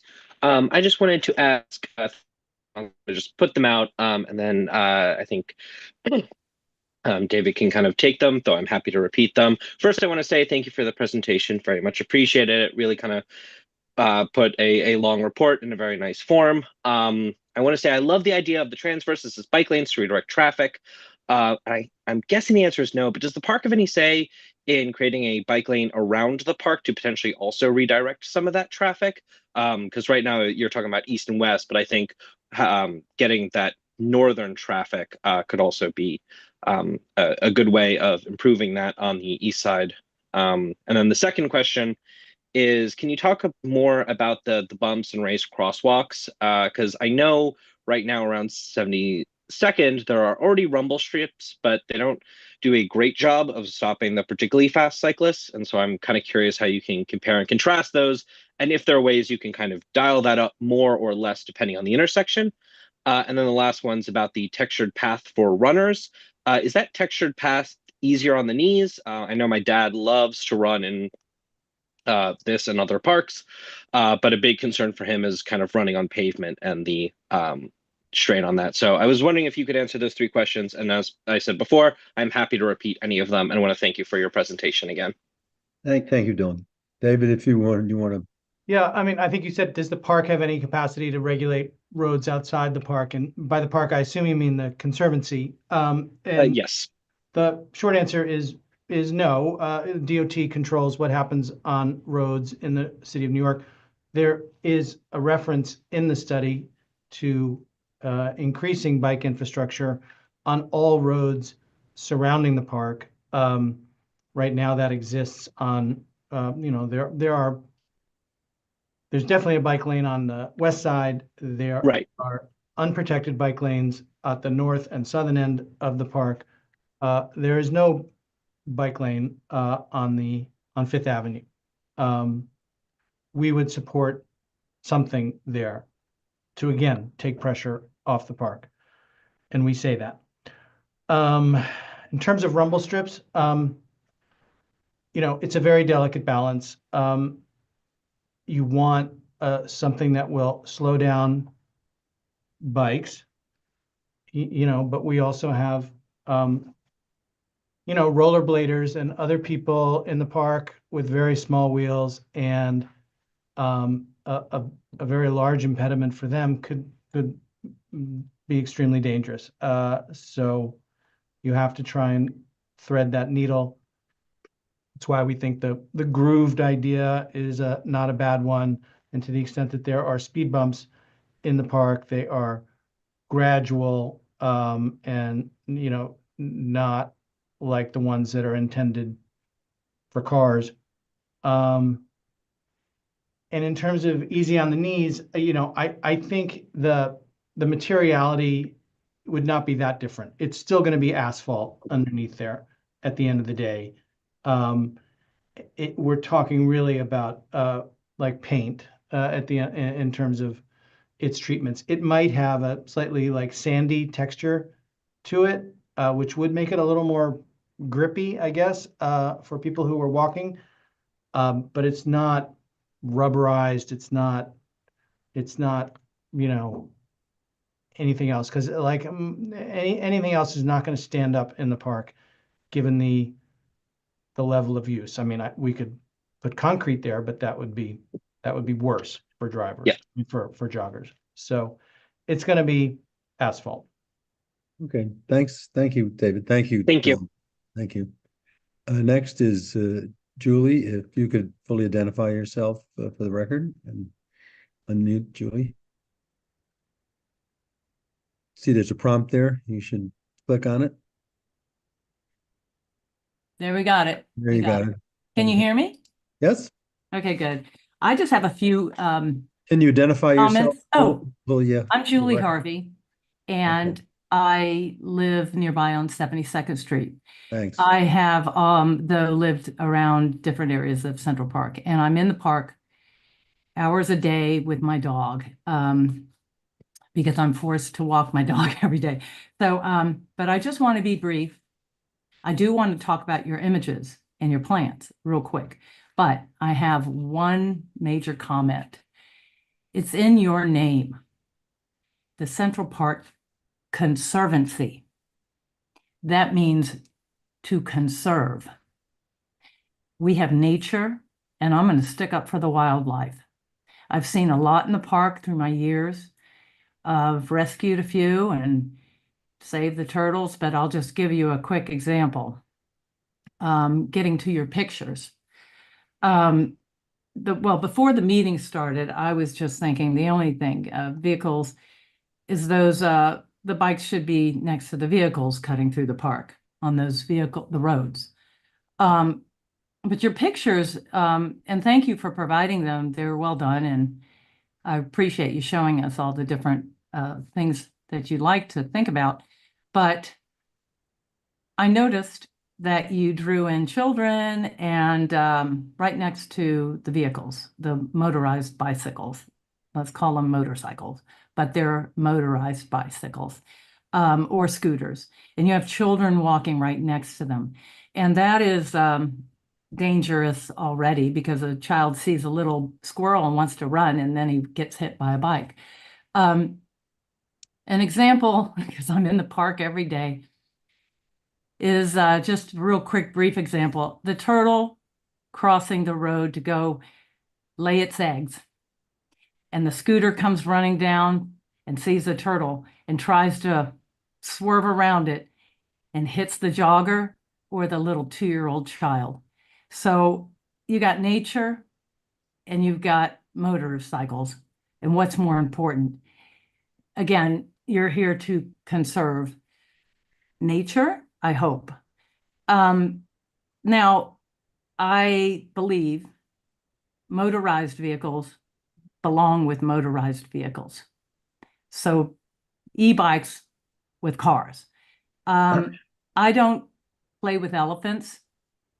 I don't let my dog, my little 10-pound dog, as vivacious as she is, she doesn't play with Great Danes. She'll get her bones broken. But we've all been forced to play next to these speeding vehicles. And I think it's time to really think what's more important to save ourselves and wildlife and also the people and the pedestrians. But I think the spending time and having the bicycles drive through the park next to the cars on those transverses is probably the safest scenario. And I would put all my energies into that. I know because and thank you whoever was talking about the joggers tripping on those little speed bumps, and that's a quick fix. I actually think it's a good idea, is putting those little speed bumps and the little things in the road and to let people know there's going to be a crossing coming up. I think that's a really good idea, but until the guy mentioned about tripping on them when you're jogging, and so I haven't really jogged over them yet. So maybe it's a little sample that should be done is having a bunch of joggers try it out. So maybe you do a little section where joggers and bicyclists can try it out.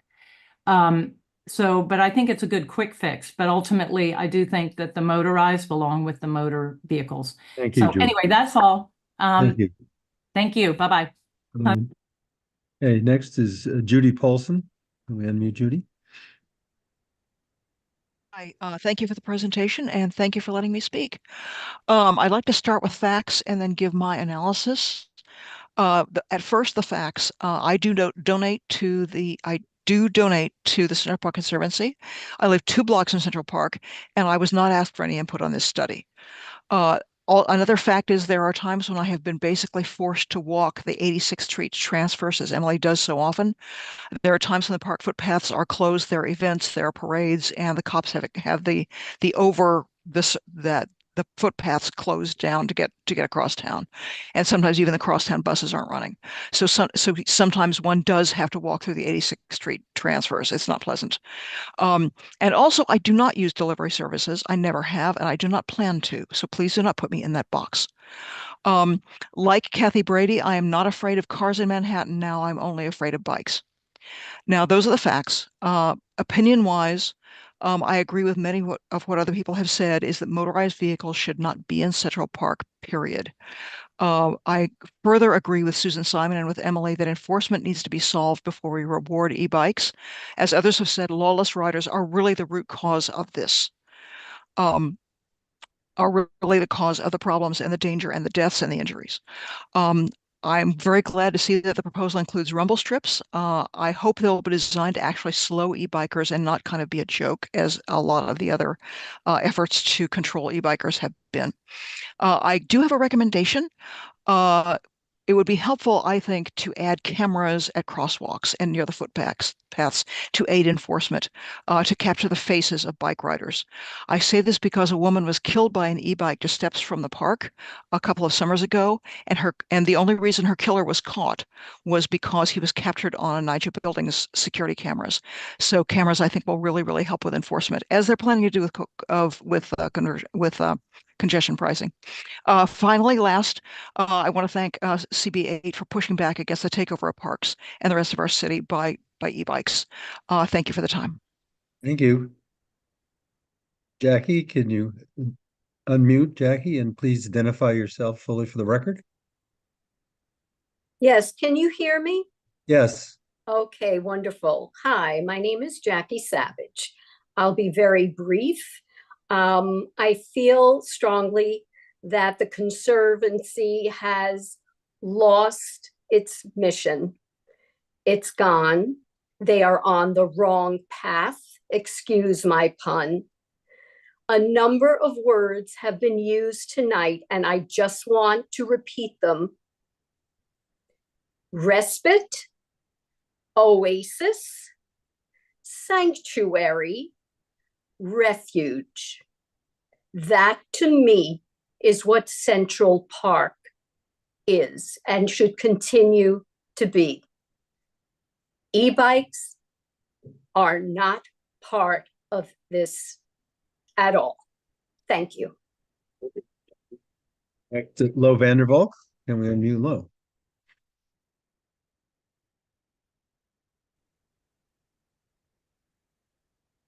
Lo, you should have a prompt on your device asking you to confirm unmuting.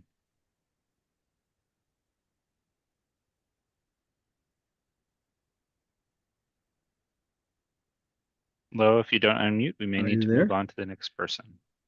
I don't know if Lo's there. Why don't we go on to Pam McMahon and we'll come back to Lo. Pam McMahon, can we unmute Pam? Yeah, go ahead, Pam. McMahon, sorry. Pam Mahon, not McMahon. Hi there. For a moment, I just wanted to let you know my reaction. Listening to David Saltonhall with the plan presentation, I thought I was listening to the voice of Robert Moses, and that in fact this was an advocacy piece for a brand new Robert Moses Causeway running throughout Central Park. And I'm very glad that CB8 is taking up the role of Jane Jacobs. The Central Park Conservancy has lost its way and needs to go back to the drawing board, re-examine very closely, very carefully, very thoughtfully its mission and its 501c3 status. Every single member needs to re-examine what their relationship is to the Conservancy and its cause. I was shocked by this presentation at the number of times phrases like non-compliance, non-enforcement, without compliance and enforcement, you don't have a plan. You need to figure out what you do have. It sounds like you're carrying a banner, but it isn't for the cause of the Conservancy, nor the majority of the communities it serves. I'm in complete agreement with all those who have spoken prior. And Craig, so sorry if you're tired of listening to the same chant by the Electric Vehicle Safety Alliance. Now you know who the people are that you should be surveying and who the people are supporting the mission of the Conservancy. Thank you. We do ask people to not take personal attacks at anybody. We don't take it personally. But let's, Gail Benjamin next. Gail. Hi, I live on East 72nd Street. Let me begin by saying that I am against e-bikes in the streets. They ride the sidewalk, they're a menace, they don't follow light patterns. And now you're bringing them into the park and further exacerbating a problem that already exists. The person who spoke about having cameras in the park, well and good, but unless you have a way to identify people who break the laws, there's no way to track these people down. It gets back to having licensing and registration for e-bikes so you can follow people that break the law so they can be held accountable. I also think there were flaws in the study in the way it was conducted as per Janet Schroeder's comments and Renee's comments. The study of 10,000 among 400,000 residents in the area in which the study was conducted comes to 2.5%. Also, you ask for people to respond. That's not a valid way to get a true picture. To get a true picture, you would have to do an on-site study and position people in the park for a period of time and count how many runners, how many bikers, how many walkers, because I believe that the number of bikers is extremely overstated. My last comment has to do with, I can find my notes here. There are currently red lights and camera lights in the park. They're not followed now. What's to make sure they're going to be followed if they're lowered or placed elsewhere? And what's going to make sure the police will enforce them? There are too many of them to ever enforce. The problem with e-bike riders is we have to change their behavior, and changing behavior is not easy. They have to realize that there are rules of the road and they have to follow them. Unless we believe that can be achieved, I'm totally against e-bike riders in the park. Thank you. Thank you, Gail. Is Lo Vanderwall there at all? Lo, are you there? Lo? Unmute if you're there. I guess maybe he's not there at this point. Let's go on to Robin Graubart here. Can we Robin, unmute? you can go ahead and unmute too. Or Lo if you come back. Hi. Hey, Robin. Okay, so I can't walk in New York anymore. I need to stay in my apartment. It is scary out there. I can't cross a street without. I missed the first part of the meeting, so I don't even know what the proposal is, but I do know that New York has become an impossible to live in city because you try to cross a street and I put my hand up to stop the e-bike from going through red lights. And, they threaten me sometimes when I do that. I got threatened by an e-bike rider tonight who was riding on the sidewalk when I asked him to get off the sidewalk. It is lawless. The city has become lawless. It is terrifying living here. I got to get out. It is just impossible to live in the city with these e-bikes. I tried reading a book in Central Park, a couple of months ago. I wanted to have a respite, have some, a quiet time reading a book. I couldn't cross the street because there were all kinds of bike carts going through red lights. I had to, like wait for a couple of lights to pass before I crossed. There were bicycle rickshaws, there were e-bikes. I couldn't cross the street to get to Central Park. I finally got to Central Park. I sat on a bench, that was crowded with kids and dogs and, all kinds of people. And there were e-bikes speeding through this little tiny sidewalk between the benches. And, I mean, it just totally disrupted, the quiet of the park. The e-bikes, I was sitting on a bench and the e-bike, almost grazed me just sitting on the bench. You gotta stop these bikes from being in the parks. They, do not pay attention to any of the laws. They'll do U-turns. They do whatever they need to get to where they're going. And it is just, got to do something about this. The police do nothing. It's like, I feel like a vigilante or something, putting my arm up, when there are traffic cops standing on 57th Street, um, directing traffic, or traffic cops sitting in their car, or traffic cops giving trucks tickets, and e-bikes are going right in front of them through red lights, um, disregarding all the traffic rules. It is just, it's chaos out there now, and somebody's got to do something because it is chaotic. And to think that, you want to now have the e-bikes in Central Park is, just beyond. Thank you.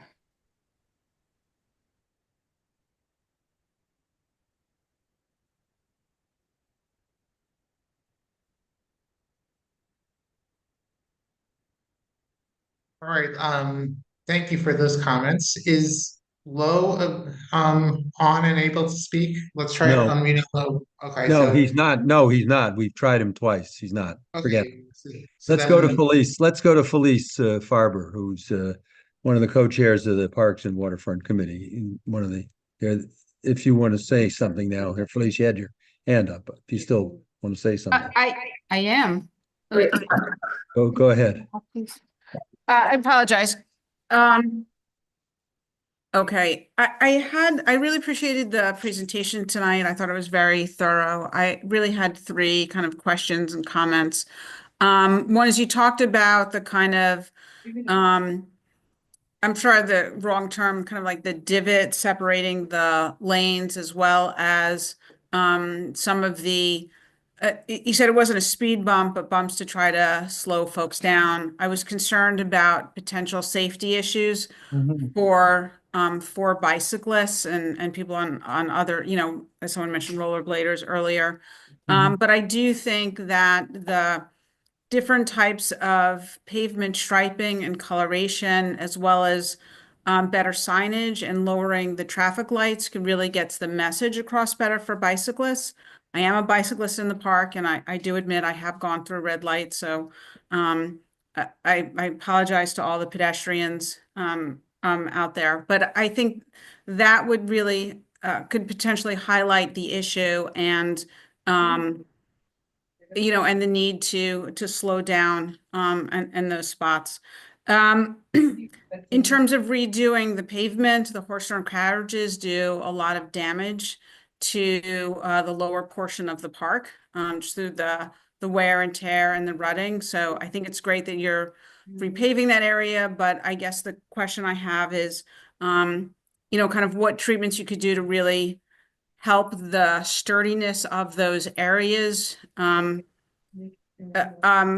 be more resilient to the wear and tear of the horse-drawn carriages. Yeah. And then finally, the suggestions about making improvements to the pathway through the transverse, I think is a great idea, because right now, even if you're a pedestrian trying to walk across, it's like very dark and dingy and kind of scary as a pedestrian. But I think if you improve that a bike lane, you'll also have people wanting to walk across, and you'll have conflicts between the two. But I encourage you, in thinking about how to make improvements to the transverse, that you think about improving that cross flow, because there are people who would like to bike and pedestrian across, bike and walk across, and do so in a safe manner. So those are my three thoughts on the proposal. Thanks, Felice.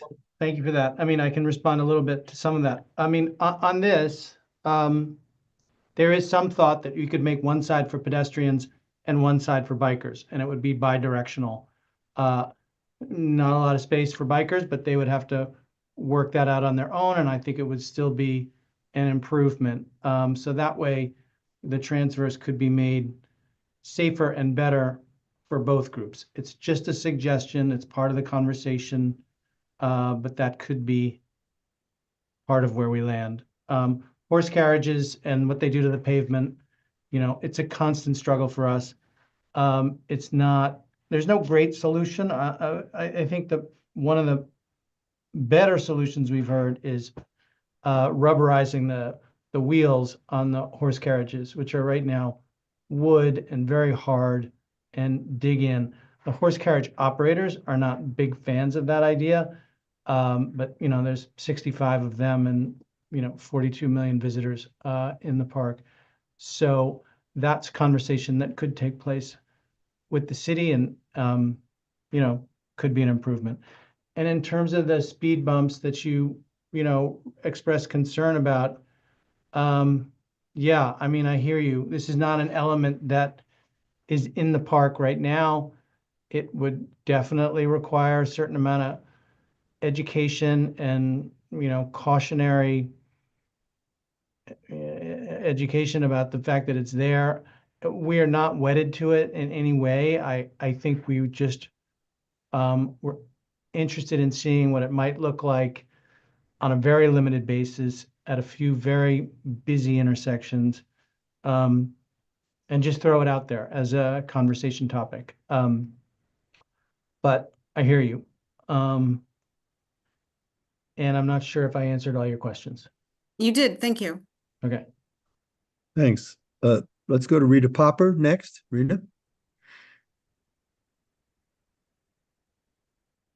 Hi, thank you for your presentation.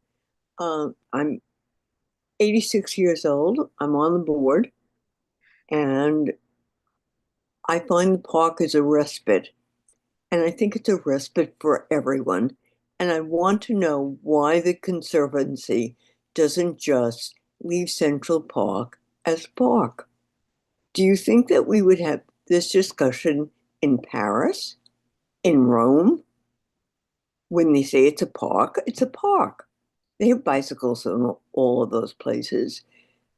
It is, all of your presentation is north and south, and you have a little thing for crosswalks. Do you know what it is to cross? And I do walk from the east side to the west side, not every day. In the spring and in the summer, I do. Do you know what it is to cross, to walk across? Just walk across the street, just to get from one side of the street to the other in the park. So I really want the Conservancy, who I know fought the museum for taking over some space in the park, but yet you're willing to give away our space in the park. I don't understand why the park can't be a park. The bikes are on every street. I am echoing what everyone said. I am more afraid of bikes and mopeds than I am of cars. It's the Wild West out there. You've got to take this into consideration. You have not. Thank you.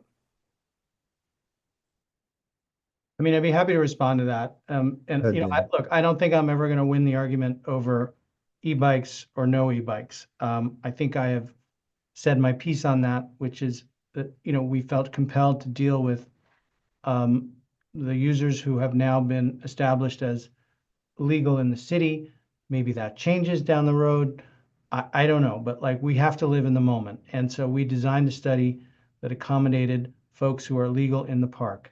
And I would say that, you know, if you're looking at the long arc of the park, you know, 100 years ago, there were teams of horses on the drives with carriages on them.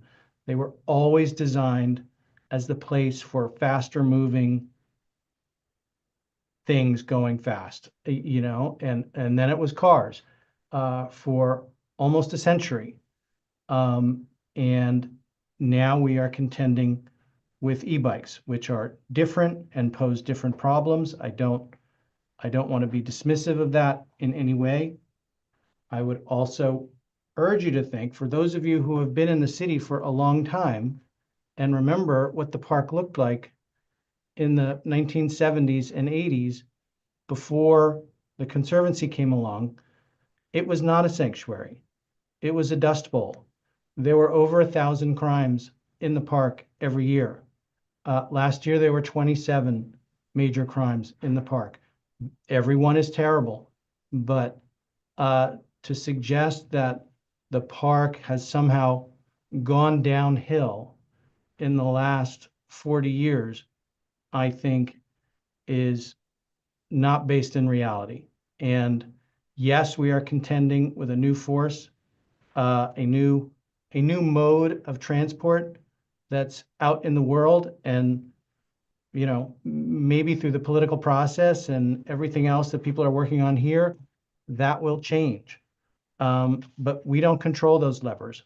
All we can do is try and take care of the park. And I know there are people here who think we have strayed from our mission. I would urge you to look at the fuller picture of the park and how restored it is from a few decades ago. Next is Valerie Mason, our board chair, has been waiting patiently or not for. Sorry, Chuck. We actually have somebody from the Parks Department who may have wanted From to the add what? something to Somebody from what? the Parks Department. Oh, the Parks Department. Yes, Sarah. Hi, everybody. My name's Sarah Nielsen. I'm in New York City Parks, and on my team, we've been part of the discussion around the pilot program for the potential rule variants around allowing e-bikes. And I wanted to just chime in. I think David is characterizing it really fairly, that as you've all said, this is a really, really hard issue that New York as a city is kind of working with right now, right? These bikes are all over. People, you know, during the pandemic, a lot more of these vehicles started being used. A lot more people started ordering food. A lot of things changed. And I think, you know, what the Conservancy is working on here is trying to figure out how to balance all of the things, all of the amazing things that the park brings. It is a respite. I work in the park. I use the park as much as all of you. It's wonderful.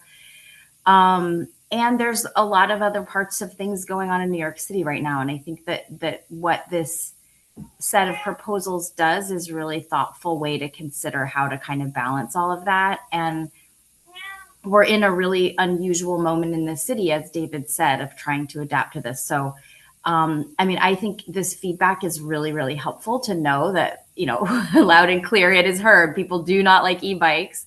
And we understand that, and we're absorbing that information with a lot of other information about the need to micromobility around the city and some of these other things. So I just wanted to, you know, let you know, I've been listening to the whole call. I don't want to sidetrack the conversation, but just that, you know, to be here, that the Conservancy has been really good partners with us so far in this, and just really appreciate everyone's participation tonight. Thank you, Sarah. When we go to Valerie Mason, go ahead, Valerie. Okay. First of all, I want to, you know, just appreciate the Conservancy report. I had spoken, actually, I spoke to David many months ago, waiting for the report to come out.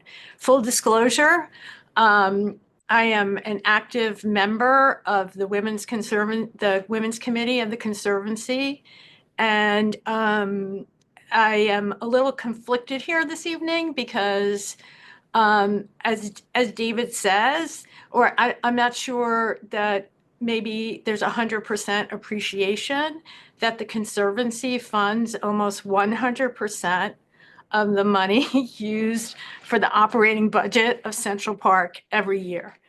And it is an oasis. But that being said, I would ask, since I've already started speaking, I think we took a position, the community board did, against the pilot program in the beginning. While I think the New York City Parks Department and the Central Park Conservancy say that it is a legal form of transportation, cars are a legal form of transportation. They are banned from the park. And e-bikes can travel just as fast as cars, and there is no speed limit for them, apparently, as there are for cars. And so I think that, if at some point someone might say it was a mistake to let cars go through the park drive,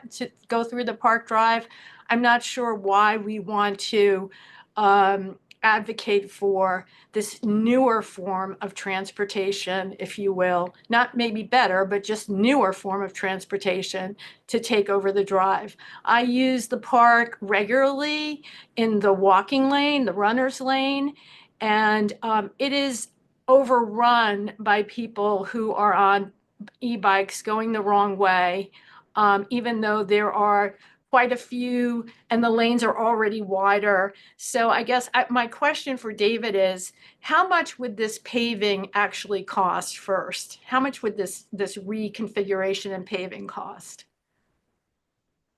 I mean, I would really have to defer to DOT on that since they're doing the work. But I think 6 miles of paving is somewhere on the order of $5 million. And that's to, actually do the job, not just the pavement itself. Hey, So yeah.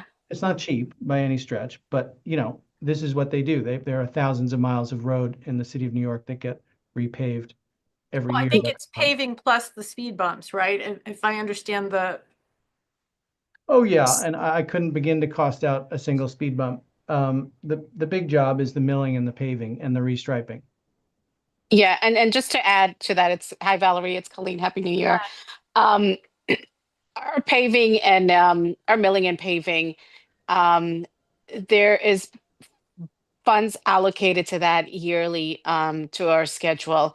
And as you know, paving is done in spring, summer, and fall. Our paving season ends at the end of November up until December. If weather permits, we usually go into December as well.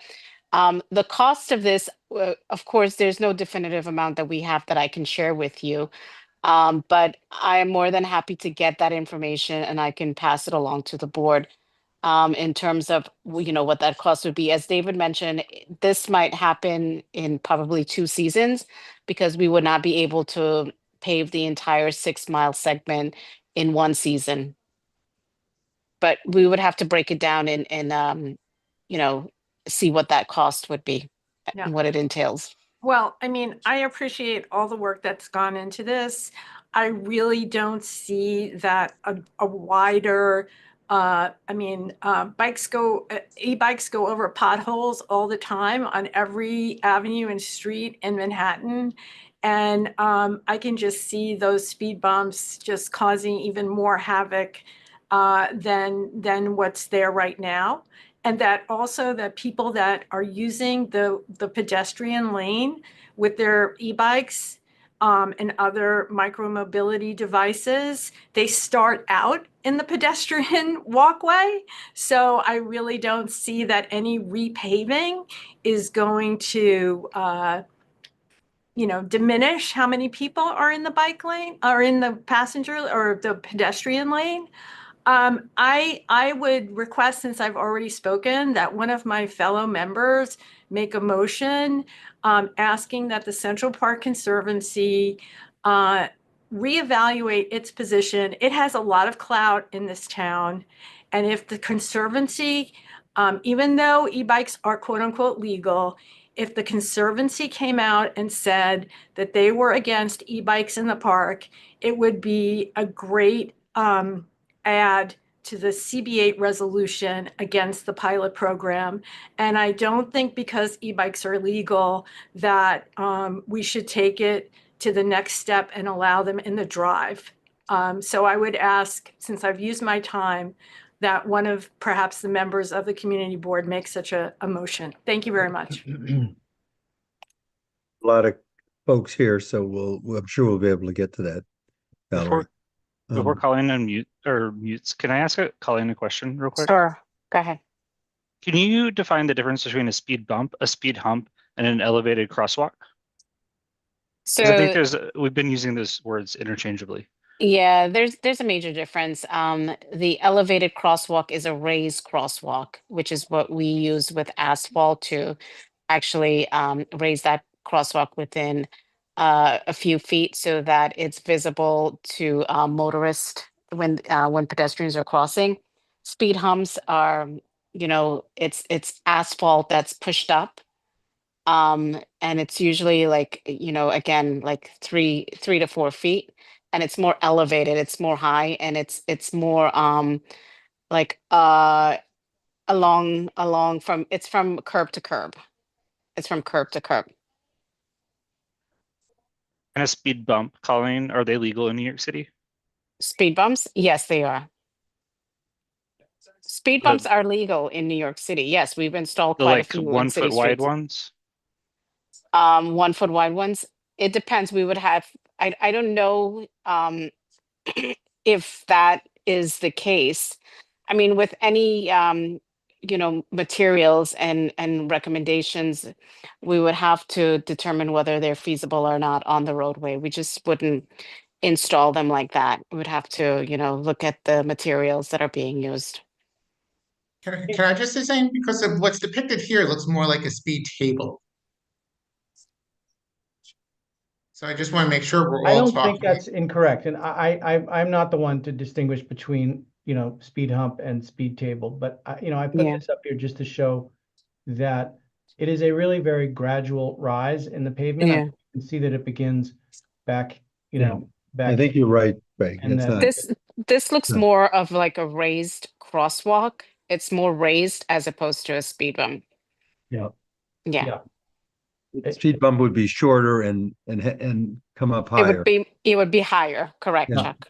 Correct. Right. Yeah, it only goes as high as the curb. I mean, the intent is to end up in a place where the crosswalk itself is flush with the footpath. So your elevation is whatever the curb height is, which is, I don't know, 6 inches. But it starts from well in front of the actual crosswalk. Yeah, this looks more like a raised crosswalk because a speed hump is more elevated, it's more higher than this. Okay, well, we can try and adjust, whatever in this is. going- But I think the structure itself is in line with how it's named might be off, but I think the design is as intended. Well, what is the purpose of it then? Well, it's to be a noticeable break in the smoothness of the pavement so that bikers will slow down. It is supposed to be noticeable, but not so much that it causes you to lose control of, whatever device you are operating. Well, is that the same, sorry, is that the same then if it's not intent, it doesn't have the same effect for a human pedaled bike as it would for an e-bike, or? It has the same effect, yeah. Well, I mean, why would it? Why wouldn't it? Well, because if you're on look, if it's just a gradual thing, I don't see how it would really make that much difference. But I mean, you're the technical people, but I don't think that really has too much effect on what I'm saying, whether it's a speed bump, hump, or whatever it is. It it doesn't really matter because the bikes are in the pedestrian and runner lane. And you can stop all day and I stand in front of them, play a game of chicken. They come right at you and they do not stop. And I think, I know that the enforcement is not the issue here tonight, but it actually is, because if you cannot stop the bikes from coming into the pedestrian and walkers lane now, all of this paving, $5 million, $10 million, whatever it is just a waste of our money. That's all I'm going to say. So anybody can make a motion that they want. Thank you. I have to say, I don't think paving is a waste of money. I think what this seeks to do and aims to do is just improve the drive. I wouldn't say that it's a waste of money, Valerie. Well, I mean, Well, come to First let's not get Avenue. It's into pretty that. much Yeah. a waste on First Avenue, Colleen. Let's not get into a back and forth on Yeah. this, or if we can, we shouldn't do that. Let's go on to let me go next to Judy Schneider, the co-chair of the Parks and Waterfront Committee, to see if she would like to say anything before we get on to the rest of the board and committee. I mean, Judy, you want to mute? Sorry. Go ahead, Judy. My picture was sideways. I'm having trouble with my computer. Uh-oh. I have a comment and a question. 86th Street, I think, it can have bikes on both sides. It needs to have pedestrian on one side. You've got the police department there. And if the pedestrian wants to walk into the police department, they have to be able to do that. So I think having bike on both sides is not a good idea. That's my personal opinion. Now I have a question. I don't know whether it's for David or for Colleen, but Colleen, you're doing a study that ends when on motorbikes in the park? Is it just in the park, this study?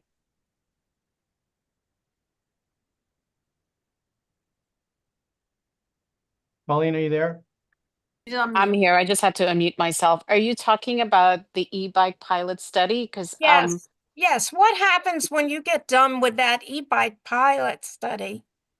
If the park has gone ahead and done all this work and your pilot program comes up with, gee, we shouldn't have motorbikes in the park. Well, like with all of our studies, we'll have to share our findings with, of course, with Central Park Conservancy Parks, and we'll have to share that with the community board as well. So Yeah. when is this due to, when is? That's a great question, Judy. I'm going to find out more. I'll get more details when the analysis is going to be completed, and once everything is synthesized, when we can bring it forth to the community board. Okay, well, now, David, hearing Colleen say that, I think you guys it was a great presentation. You've done a lot of work. And if we're going to have motorbikes, I think it's very good. But to go ahead and do this work now and spend 5 million or more, it will be more dollars, more likely $10 million with the walks and the lights and everything else. And then perhaps DOT, David, comes up with, we shouldn't have motorbikes in the park. Then what you've done may not be accurate for what's going on in the park. Or am I would push back. Or am I not thinking right? No, I understand the point and it's a good one, but I would say a couple things. First of all, the drive has not been repaved in over a decade and it's very degraded, just the pavement itself. And so that work needs to happen. And in terms of e-bikes or no e-bikes, I don't think the configuration that we have come up with would change much because you would still want a very safe pedestrian lane. You would still want a middle lane for folks who are going slow on a bike, and you would still want an outside lane that today might include e-bikes, but regardless, we need a place for emergency vehicles, for trucks, for horse carriages. So all of that would stay. The only difference is that it might not be striped the same way. I mean, right now there's a little bit of an icon to indicate, that an electrified bike is over here. We would obviously just get rid of that, but the work itself of paving and 98% of the striping that we have envisioned would still be extremely relevant. If I may, the internet says that the pilot program ends May 31st, 2025. Okay, well, I want to thank you and DOT for the work you're doing on this project. And I think it was well presented. So that's all I have to say, Chuck. Thank you. Thanks. Listen, I'd like to just say a little historically on the whole e-bike situation, and this is something our board has dealt with, as Craig and others have said before. E-bikes were illegal in New York City, and that was when they first started, and so they couldn't be used. And of course, they were all over the place because people didn't really understand that. And then the legislature and the city council basically got together and said, all right, we want to legalize them. So they legalized them. And I think, as we've discussed before, they are legal. But I think it's a whole other question, and that's the subject of a lot of discussion here. And we'll have to see what the committee wants to do with regard to that. The question is, even if they are legal, should they be in Central Park? And I think, obviously, we've heard a lot of people in the public, and I think there's a lot of people on our committee, but the committee will speak for itself, who feel they shouldn't be in the park. And I think that's something that we're hopeful that the Parks Department and the Conservancy and the Department of Transportation will all, take to heart and take a look at closely. Let's go to Alita Camp now. Next. Thanks, Chuck. And thank you, David, for a very good presentation and for staying here this long, and Happy New Year to everyone. I'd like to propose a resolution that the Central Park Conservancy oppose e-bikes and other motorized vehicles, whatever you want to call them, in Central Park, and call for an end to the pilot program or the removal of those vehicles at the end of the pilot program. And if anyone can second it, I will speak to it. Is there a second? Do we see a second? Yes, I see seconds. Okay. It's been seconded. Alita and Michelle and Rita have seconded. Go ahead, Alita. Thank you. So I'll speak to it. These e-bikes have an outsized impact on the experience, as you've heard, of pedestrians in Central Park. I'm one of those pedestrians. So I'll just leave it at that it makes Central Park no longer a respite. My family won't even walk with me through the park because I rail at bike riders that are on the pedestrian pathways, that use the loop around the Great Lawn, that are going through the Great Drive as though there was no impediment at all to however fast they would like to go. We all know what red lights are. We've known what they stand for since the age of 2, when we're trying to cross streets with our parents who are saying you have to wait for the light to turn green. So I don't understand the focus of education by the Conservancy as some kind of relief or a remedy for what's going on in the park.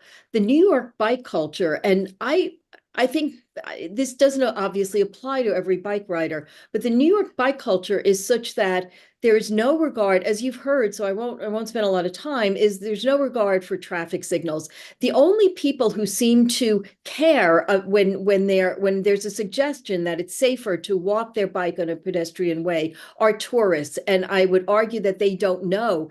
And they look at other bike riders who are riding and happily not dismounting, and they go along with that. But if I say something to them nicely, they generally get off their bike, whereas other people have said I get cursed at, yelled at, all kinds of things in saying anything to bike riders. So I don't understand the focus and the optimism about the use of education.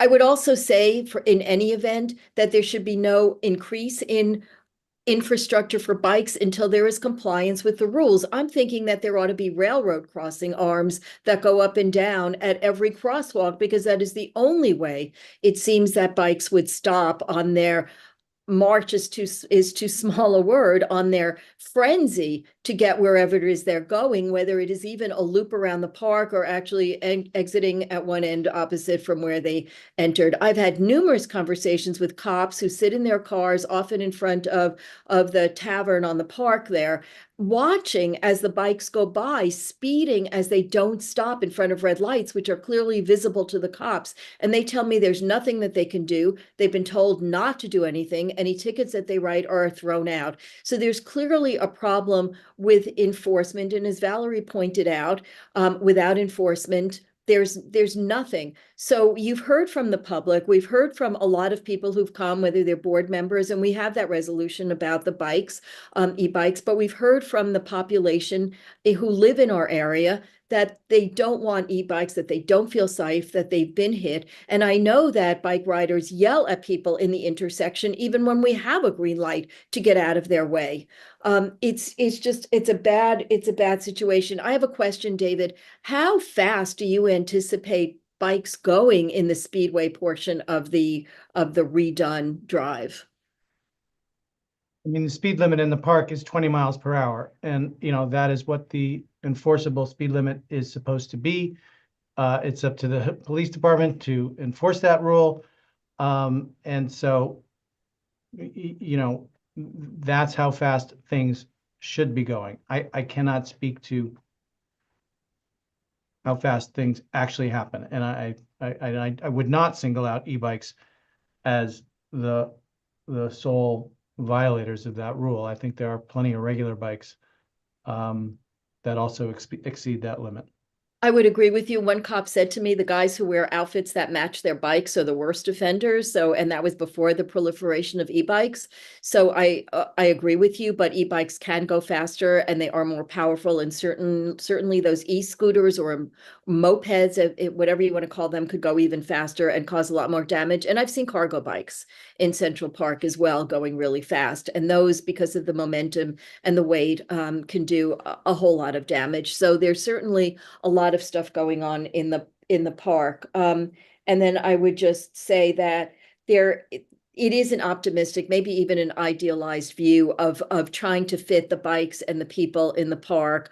People outnumber, pedestrians, I mean, outnumber the bikes, and they certainly feel so much more threatened. So I've made my resolution. I've said my piece. I appreciate your patience in staying here and listening with apparent good humor to everyone who's come. So thank you for that. You, Alita. Jane Partial next. Jane. You have to mute. There you go, Jane. Alita, David Saltonstall, that fabulous Bostonian last name, don't make him apologize for waiting here. He's paid to do this. Thank you, Alita. Number 2, Betsy Barlow Rogers would turn over in her grave at this whole meeting tonight. And number 3, I've been in New York long enough to remember what Central Park was like before in the 70s, when there were drug dealers hanging out by the Bethesda fountain, etc. The point is, we don't need the electric bikes. I walk through the parks, 72nd Street, west side, the Dakota, by the commercialization of strawberry fields every single day on my way home from work to eat the east side. I know how awful it is with all those pedicabs harassing tourists about, please come for a ride for 20 bucks an hour or whatever, 20 bucks a minute. This discussion is ludicrous. We don't need electric bikes in the park. I agree with Valerie. Let's just pass a resolution after the pilot program ends. No more electric bikes. Thank you. Thank you, Jane. Paul Crickler.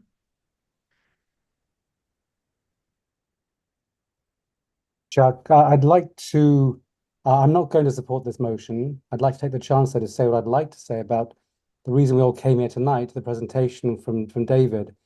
I'd like to say, David, I think this has been such a thoughtful piece of work put together, and the way you presented it has been incredibly thoughtful.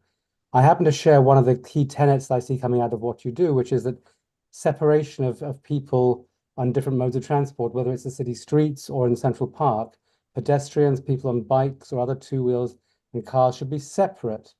And the motto I think about this is everyone should have their own safe space. So I have 2 points to make about your presentation related to that. First is the crosstown suggestions you made. I'm fully in support of these. Personally, I ride a bike. I can use 72nd Street. It's okay. It still has some mingling with pedestrians. But 86 and 96, I used to my shame, actually ride those. And between the potholes and the covers for the drains and then the buses careering towards you, I finally saw sense and stopped doing that. So I have no effective way to get across Central Park apart from one place. And I want to thank you at this point, Colleen. You made a point before about DOT having a view of inclusivity of people with different needs. So I have a need to get across Central Park. I have friends who have cargo bikes full of kids who have a need to get across Central Park. I know there are a ton of delivery workers in this city who may be bringing dinner to some people on this call tonight, who also need a safe way to get across Central Park. So I applaud you. Every opportunity you have to create a place that's safe and not too far apart, I would support that fully. I don't like the idea of mixing pedestrians and cyclists in that small thing in the transverse. I understand about the police precinct there, but I think it's too narrow for both to happen. So I'd love it to be one only. That's what I can say there. The final thing I want to say, my second point is again on the loop. I think it's a tremendously good idea to separate as much as possible, again, people doing different things with that space. I like how you're talking about using some of those inner pathways and doing something to them to make them more appealing to pedestrians. I like how you want to have pedestrians in the first lane, and then what I call slow wheels and then fast wheels separated. I like the things you're thinking about doing. I would strongly, strongly encourage you, I think I've made this point before, to have different color on the ground for each of those three and bright colors, each of those three different modes of transport. If I'm riding my bike there, I will see it very differently if there's a big, dark, a bright blue, bright red, bright green, different colors for those three different areas. It's more likely to make me stay in there. It won't be perfect, but I think it would be a big improvement. So once again, my main reason for talking was to say thank you so much for everything that I think was really thoughtful. I wish the rest of this meeting would get back to talking about the rest of what David was talking about. Thank you. Thank you, Paul. Michelle Bernfather, I believe. Next, can we unmute Michelle? Thank you. Thank you, David, for your presentation. Not because there are disagreements, not to demean the amount of time and effort and work that went into this, and we appreciate that.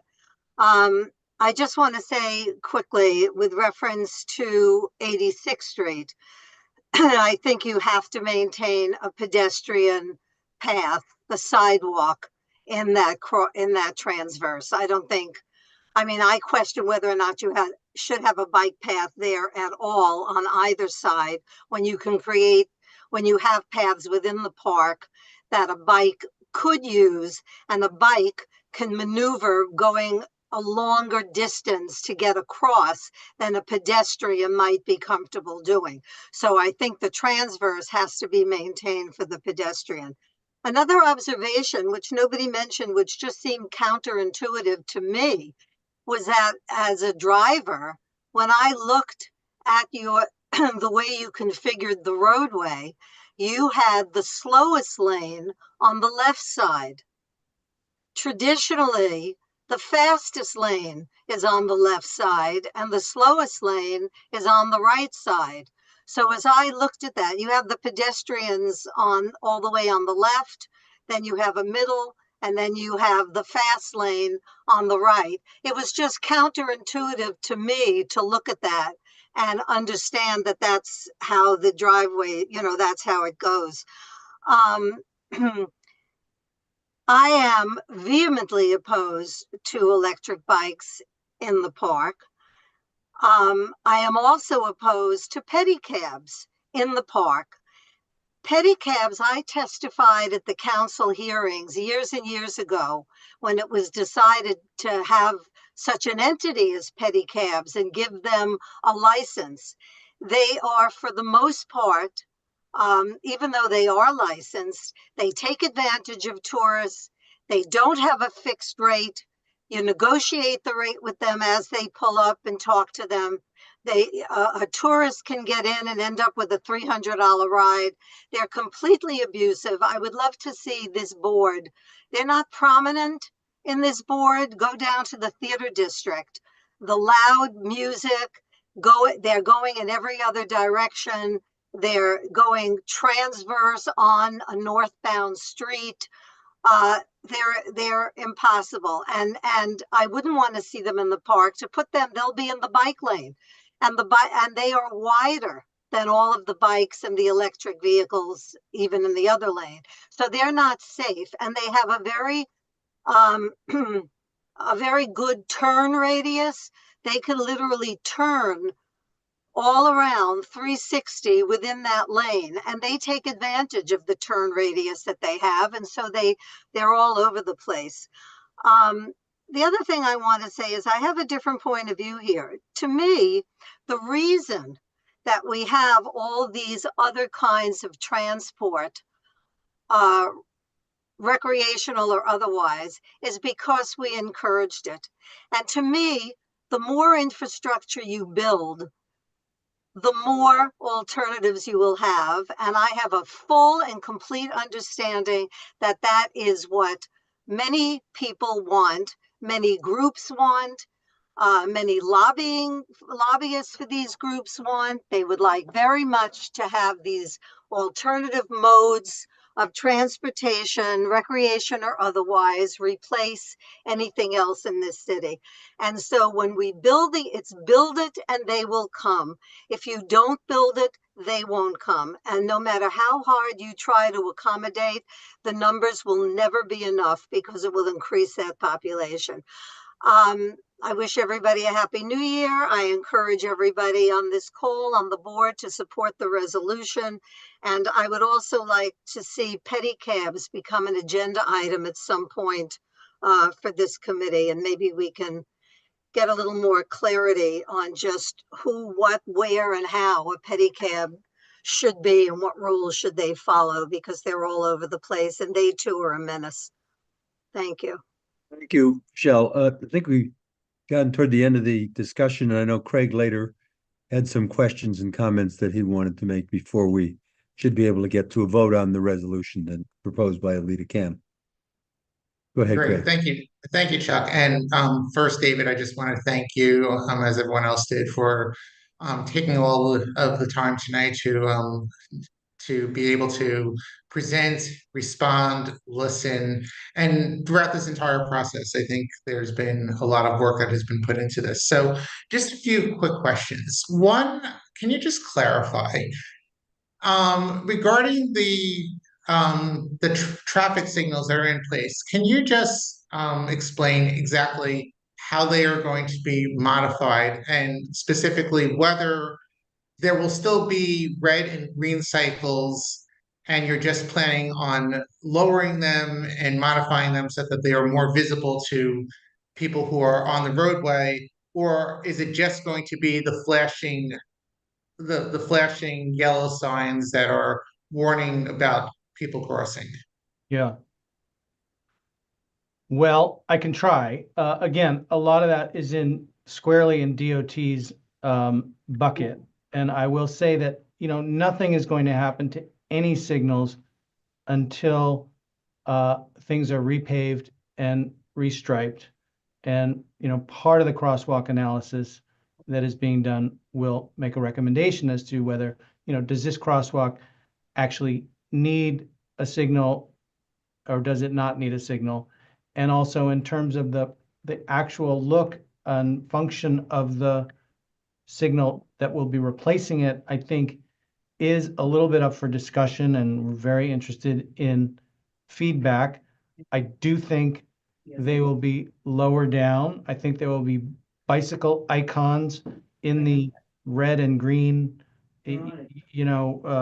lights, so that it's clear who they are directed at.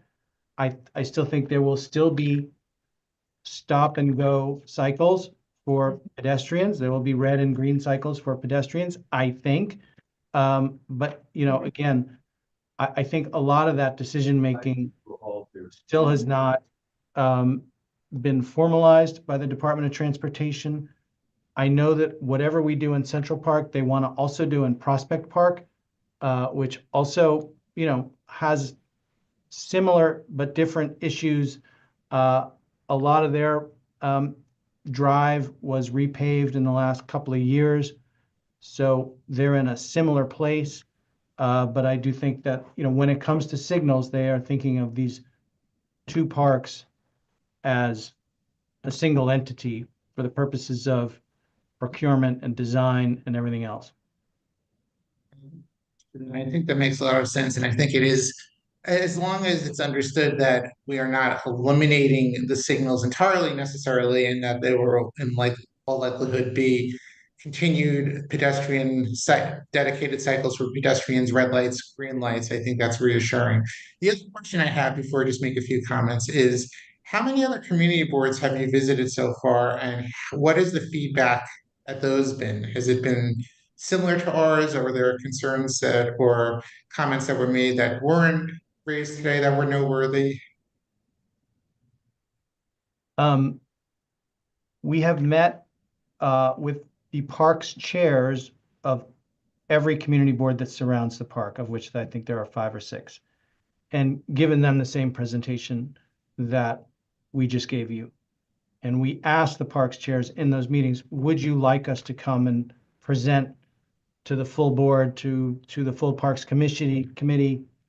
And so far, 3 have taken us up on the order. There's you guys.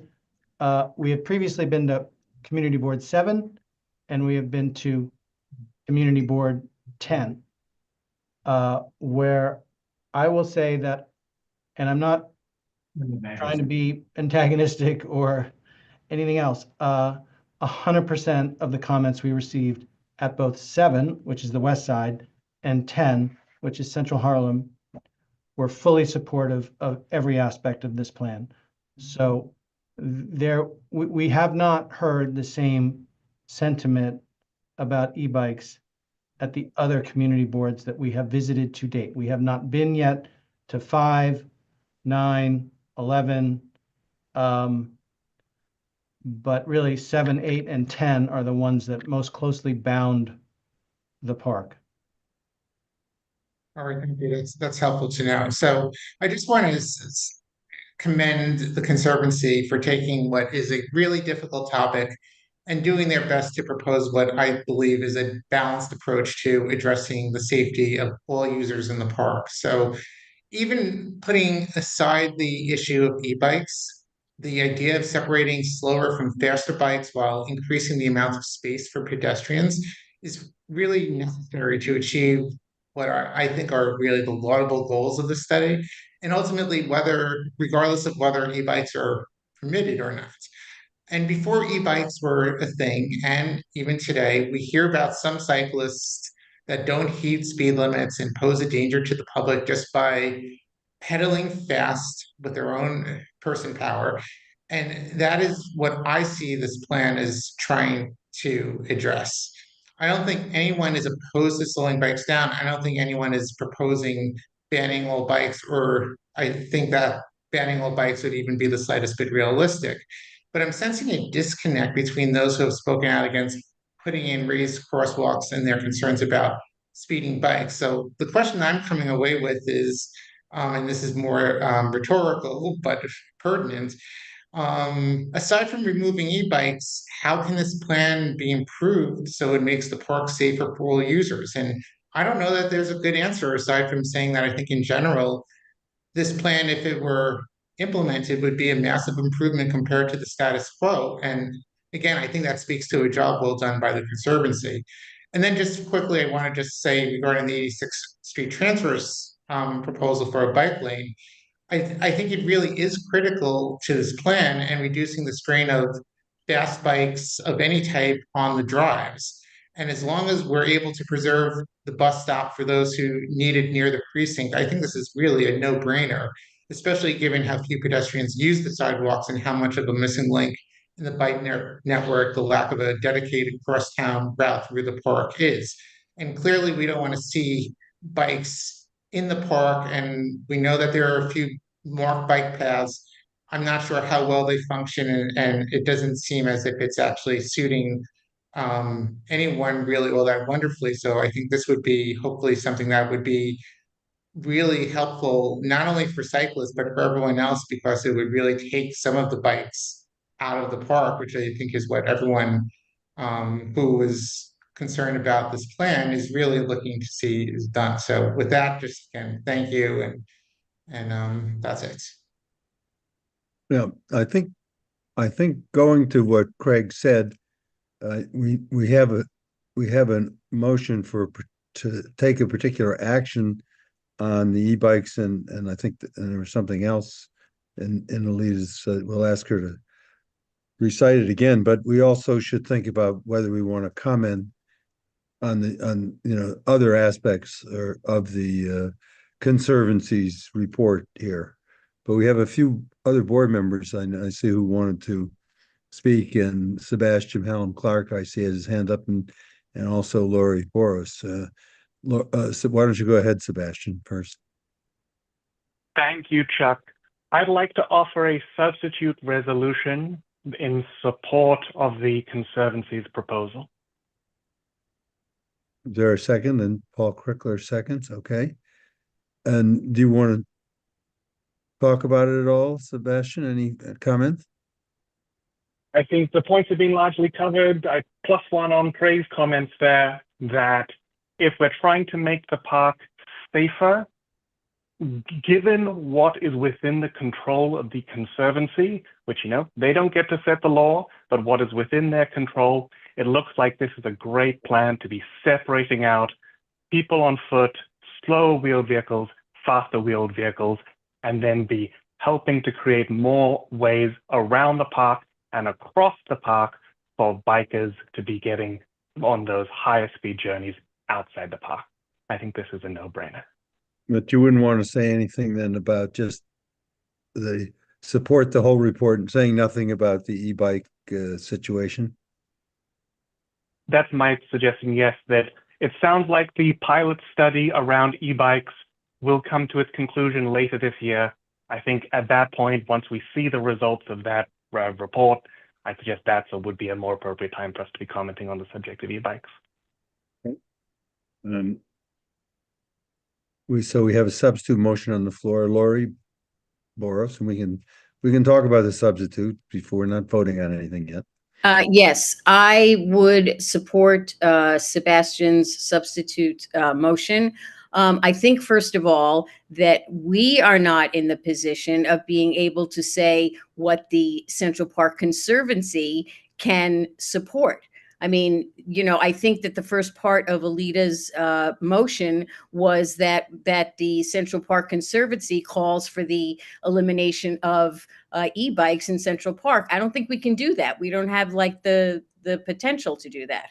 So that's number one. Number two, David, thank you very much for a very comprehensive look at the park. There is legislation in Albany that's going on trying to license and register all of these, e-bikes. So I think that at some point this will be a lot better. The situation will be a lot better. And finally, the last thing I wanted to say, and this is kind of off the mainstream, but it's something that's bothered me a really long time, is that people who are colorblind, and I know because I have a lot of them in my family, cannot see the colors of red and green. And so I know that they didn't know this way back in the dark ages of traffic enforcement. They didn't know that, but it's really bizarre. I always find it bizarre that traffic signals are always in red and green. So if there's anything that you can do to change that, maybe a little bit, like yellow is a good color, and blue is a good color, but red and green are the worst colors for people who are colorblind. But anyway, so that's that. And I do support Sebastian's motion.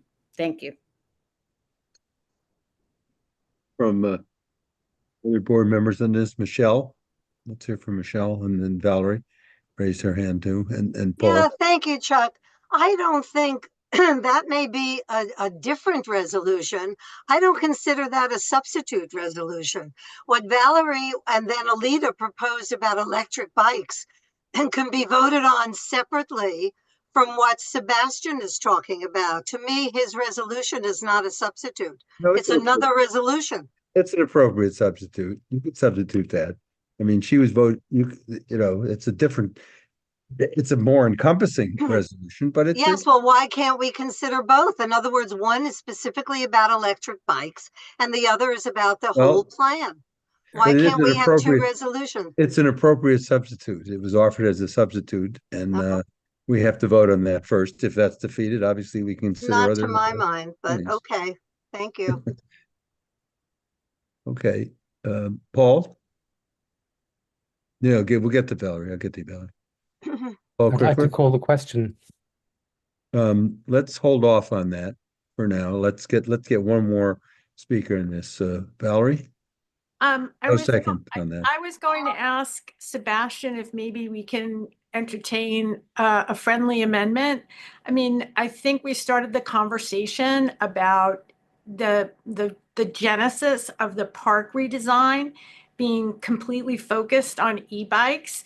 And then as the conversation unfolded, there was basically then saying that the drive hadn't been paved in a long time and that the purpose was for, fast, emergency vehicles, et cetera, et cetera. I'm not saying that that's not appropriate. So maybe the friendly amendment would be that we're in favor of the plan as it's stated as a conceptual thing, but that we're not changing our position in terms of we have a resolution out there that we're against e-bikes in the park.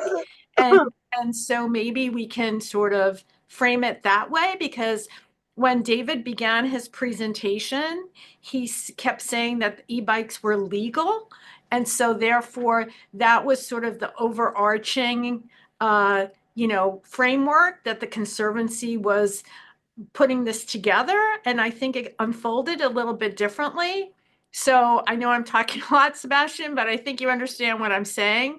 And then secondly, I forget the gentleman's name, but I thought he made an excellent suggestion about the ongoing Tour de France or Tour de New York that goes on in the park in the loop, and that perhaps that kind of riding should have a separate timetable in the park. Those people are not on e-bikes, but they are carrying as though they are on the Tour de France. And if they could have a separate time, I think that is also appropriate. So I don't know if that's a separate motion. I mean, I'm not against the lanes in principle, but I still think that we need to maintain our position against e-bikes in the park. And so Sebastian, if you can take something from that, I appreciate Up it. to Sebastian, Yeah. for what it's worth, Sebastian, I mean, we have to go to the full board, obviously, and it might be a more effective resolution overall. But it's up to you, Yeah, obviously. I would perhaps offer that if that can be a whereas, just, whereas we have previously made these statements. It didn't sound like Valerie necessarily you're suggesting we change any of those previous statements we've made. It's just sort of recalling the fact that we have previously made those statements. Well, And if no, everybody wants to go to the, sorry, we're Valerie. okay. I'm basically saying that we're okay with the concept of a fast, medium, and walker lane, but that being said, we are not in favor of e-bikes being able to use any of those lanes. And Valerie, if you want, everybody can go to the chat to find our e-bike resolution. Yeah. It is at the top of the chat. That's what I'm saying. And separately, I mean, maybe I'm calling for a separate resolution to ask the Conservancy to rethink their position on allowing e-bikes in the park, because I think it's premised on a misnomer that just because they're legal, but that, I mean, we can do that separately. I'm not saying that that has to be the friendly amendment. David has his hand up, so I think he has a response to what I'm saying, so. Yeah, if I may, and I'm not trying to get in the way of anything that this board wants to do, but I need to say a couple things. First of all, we're not asking for any resolution of any kind, and but which is maybe neither here nor there. It has not come up at any other community board that we have spoken to. As regards e-bikes or no e-bikes in the park, I think I would suggest that you guys are already on record as feeling that e-bikes do not belong in the park. You have said that. You have passed a resolution on that. My concern over Valerie's suggestion that there be a resolution calling on the Conservancy to reconsider its position, I think just is not, it doesn't square with the structure that we live within. And I know that people think that the Conservancy is some all-powerful entity, but at the end of the day, we manage Central Park under a contract with the city, and we are their employees, and we are hired to do certain things, to cut the grass and rake the leaves and make things as beautiful as they can be, and yes, to raise money to support the park. But asking us to advocate in opposition to a city policy over which we have no authority, no control, no contractual say so, is asking us to do something that's really kind of outside of our scope. And I don't think, obviously, we came up with the report that we did. We did that in close collaboration with DOT and Parks, because at the end of the day, the Parks Department, it's their park. And at the end of the day, the roads belong and are controlled by the Department of Transportation. Those of us at the Conservancy have no say over that. We are an independent nonprofit with a very limited scope of work that we try to do as best as we possibly can to perform. And I think the state of the park largely speaks to that. So I guess I am urging you to not put us in a place that is untenable based on our contractual relationship with the city. Okay, I Yeah. understand Well, that. Go ahead, Chuck. I was yeah, just look, my suggestion here is that we have a substitute which Sebastian has offered, and if we can reiterate our position as to e-bikes in the park per our previous resolution, within that would make the most sense, I think, for an overall resolution. And that's obviously it's up to Sebastian, how he wants to, it's his resolution, whether he wants to accept that or not. And we won't get into the issue of urging the Conservancy to do anything. Well, I think I am willing, appreciate the point, Chuck, to just reiterate a reference to the previous resolution that we have passed and say that, with reference to that, reiterating that, we support the present proposal from the Conservancy. Okay. Okay, does that make sense? Okay. Why don't we vote on that resolution at this point, and we'll draft that up, and we'll obviously, before we get everything set in the minutes, we'll let you see what it looks like. Okay. Can we get a we want further discussion here on this? Is Jane, do you want to say something, or? Thank you, Chuck. I know this meeting has been endless. It started at 6:30. I will vote against the resolution. I don't think there's been enough study. I really don't like some of the design elements of the study that the Central Park Conservancy has done. I also feel that, if our community board can pass a resolution, as we did a few years ago, to defund the police, we can certainly pass a resolution suggesting to the Conservancy that they rethink their position on electric bikes in Central Park. And I used to work for the Parks Department, and P.S., while I was there, I drafted stuff for Betsy Barlow Rogers. So thank you. Okay, thanks. Are we ready to vote here at this point? Okay. I think Paul had called the question. Is there a second to calling the question? Here, yes. Yeah, Lori. Lori. Okay. So I'm Craig, gonna lower all the hands. yeah, and can we see Craig, who everybody's here? I think I see. I will read the roll, Yeah. and I think I've been trying to keep track also. So currently we have myself, you, Chuck. Oh, they are not in the normal order. So not alphabetical here. Myself, Chuck, Sebastian, Valerie, Jane, Alita, Barbara, John McClelland, Judy, Lori, Michelle, Paul, Rita, Stephanie. Well, Stephanie's a committee member then, right? Yes. Yes. Yeah, and also we have to ask Judy if Barry is there with her. Because Barry is separate. Barry was here before and identified separate. Sorry. Judy's computer died. So Um, they have collected as one unit. Okay. All right. Well, so anyone who wants to vote yes out of the group doesn't have to do anything. Anyone who wants to vote no or abstain or whatever should raise their hand. Okay. So we have well, this is just for the board, the committee members. Michelle, No. Alita, No.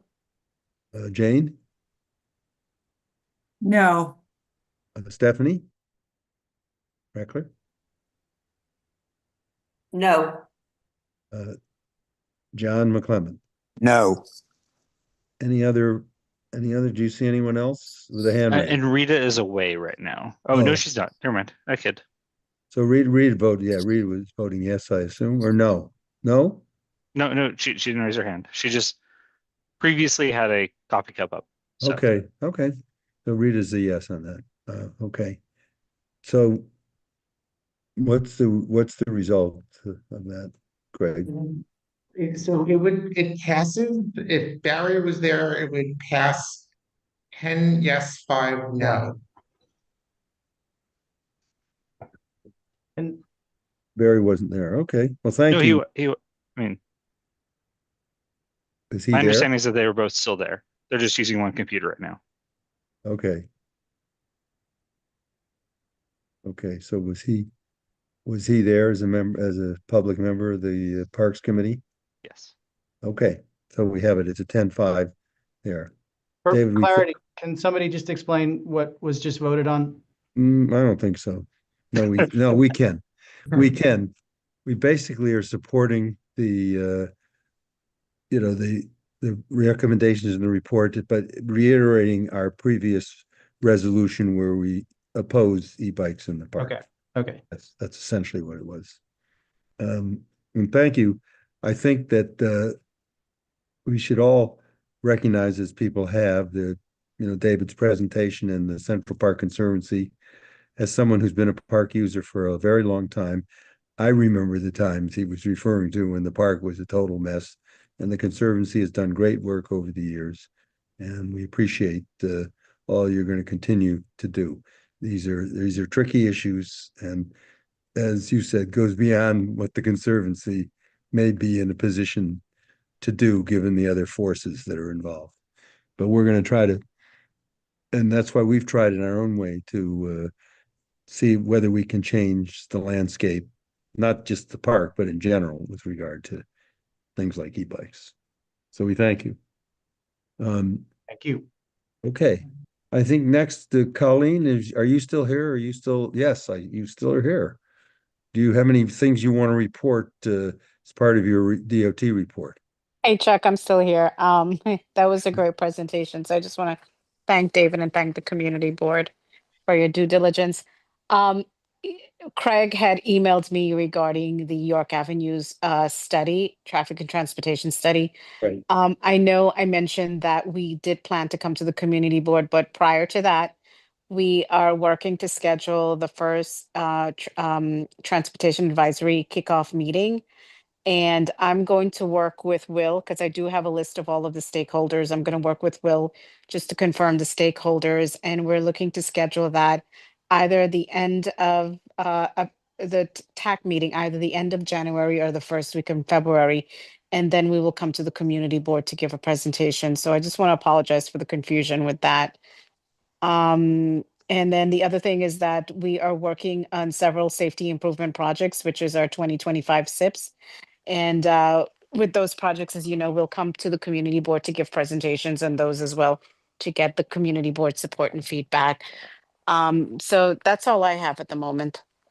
Yeah, if you could just maybe remain until people may have Oh, questions. yes, definitely. Yeah. Yes. Wait, I just want to quickly make sure I'm clear. So is it safe to assume that that the presentation for the community board in the public manner won't be in February, it will likely be in March or later? No, I think it's likely going to be in February. We don't want to push it for March or later.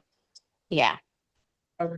Yeah. We will plan on holding it in Yeah. February then. Thank you. Yes, you're welcome, Craig. I'll definitely confirm with everything with you. Is there any older new business? I know people. Wait, I have a question for Colleen. Well, Oh, no, sure, Colleen's Valerie. still here. Valerie, I saw Colleen's still here. Valerie, Go I ahead. saw you on Channel 2 News about the congestion pricing, so great job. Okay, well, thank you. Yeah, that's outside my purview and my service of this committee and my position here. So I just want to make that clear. Yes. I do want to ask you about Birch, Wathen, Lennox. Oh, yes. You did not touch on that. And I know that, listen, you know that I forwarded you all of the email and fan mail that we've received. Right. Subject. So what is the status of that? Yeah, so I did get all of the fan mails, and we are actually going to send a response out to everyone who reached out to us. Right now, that's on hold. We feel that the school needs to do its due diligence in terms of outreach to all of the stakeholders on the street or on that block. So we are not moving forward with it at the moment. Okay. Yeah. Is that something that we can post on our website to the community? I wouldn't post it yet until we send out the official letter. Well, who's going to get? Are we going to get the official letter? Yes, you're going to get a letter as well because the board had sent us a resolution on it, and we will get back to the elected officials as well because we received several letters from the official elected officials highlighting the concerns.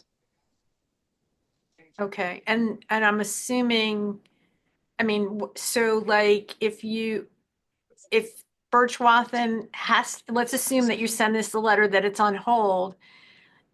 Birch Wathen is supposed to go out, and what's the next step? So they'd have to go out and speak with the stakeholders or the businesses that's on the street on the block, as I mentioned, and gain their support in order to move forward with this. And then are you going to come back here? Yeah, we'll come back. Our Birch will come back. They're the ones who will come back and speak about the outreach that they have done. They will come back. Okay. Yeah, we will ask them to come back, of course, to give the community board an update. Okay. Mm-hmm. All right. Thank you. You're welcome. Okay. Was there other old or new business that people want to raise? Alita, You have two hands. Waving your hands here. You Go have two ahead. hands up from Oh, yeah, Julie. I see Julie. Yes. I saw Julie. another. I don't know if Dr. Goldstein. I have a quick question. Whatever happened to, they're talking about enforcement because whatever you do, you can spend $10 million on painting the street and they're still going to violate the rules. It's about enforcement. Whatever happened to the idea of having a crossing guard? I just Googled the salary of the New York City policemen, and there's the rangers, and then you have gardeners all the way down to volunteers in Central Park. It could, now you're talking millions to paint and restructure the streets and lights and all that other stuff. You can get you could probably get for $50,000 a year, somebody to stand out there and act as a crossing guard, and 20 for $1 million per year. You can get 14 ranger types for a year for $1 million. So has anybody really done any research into that? Julie, we have Colleen here, and she may want to talk about how crossing guards and those things are handled through 'Cause DOT. it would be a great deterrent, because I'm in the park every day, and even if somebody's standing on a corner, it would be helpful just as a visual thing. Or people like, here you have the tourists that are riding the bicycles. They can just turn around and say, hey, no bicycles. And they're wearing an orange vest and they look official, and people would abide by whatever they say. So I think it needs, here, painting the streets and all that, you still have people that want to do whatever they want to do. So anyway, I just want to see if anybody's, looked into that more. So, Julie, crossing guards are under the jurisdiction of the NYPD. They're not DOT. And a lot of these positions are, I think sometimes they might be paid or it's volunteer basis. Keep in mind that, when we are making infrastructure improvements, we'd like to have roadway markings and signage that are clearly visible as well, so that people are aware of their surroundings. Um, and, to have, crossing guards, whether it's 5 or 10 out there, I would imagine that they are helpful, and in directing people. But at the same time, we have no jurisdiction over them, where we can say that they can be posted at critical corners to help with that. Yeah. I think during the summertime when it gets really busy, that I think somebody needs to be put onto that task, is knocking on the NYPD's door, and maybe the mayor, and writing letters and getting something started, because it's quicker than repaving 6 miles and lighting and all that other stuff. It could happen quickly. I mean, And eventually with the life cycle, we would still have to repave the drive and improve the lighting. So yeah, for real. Anyway, that's my idea. Just don't want to take any more of your time. It's nighttime now, so I know you all have to go to sleep, so. Thank you. Mhm. It's difficult to leave these highly paid positions sometimes. Mhm. Alita Cam. Yeah, I'll be quick. Hi, Colleen. So there's been quite a lot of jackhammering on my corner, which I live in the middle of the block, and it keeps me up. It starts at 10:30 and runs till about 3 in the morning. So I was talking to the workers, they're electricians contracted by the DOT to rewire the street lamps. I'm just suggesting that in the future, because I understand, talking to one of my neighbors about this, who also had a conversation with the working electricians last night, as I did, that they are going to be doing this all over the city. So I just suggest that letters or notices to people in the community that this jackhammering is going to start. It started at 10:30, that it's going to start in the middle of or what might be to some people the middle of the night, and go on to it is really the middle of the night, for several nights in a row, so that they know what's going on, and they could either sleep in another room or understand that they may be woken up. It was very surprising to the people in my building, and I think there were a lot of complaints to the guys working, and it was very cold. They're working hard. This is not about them. Thank you. Oh, you're welcome.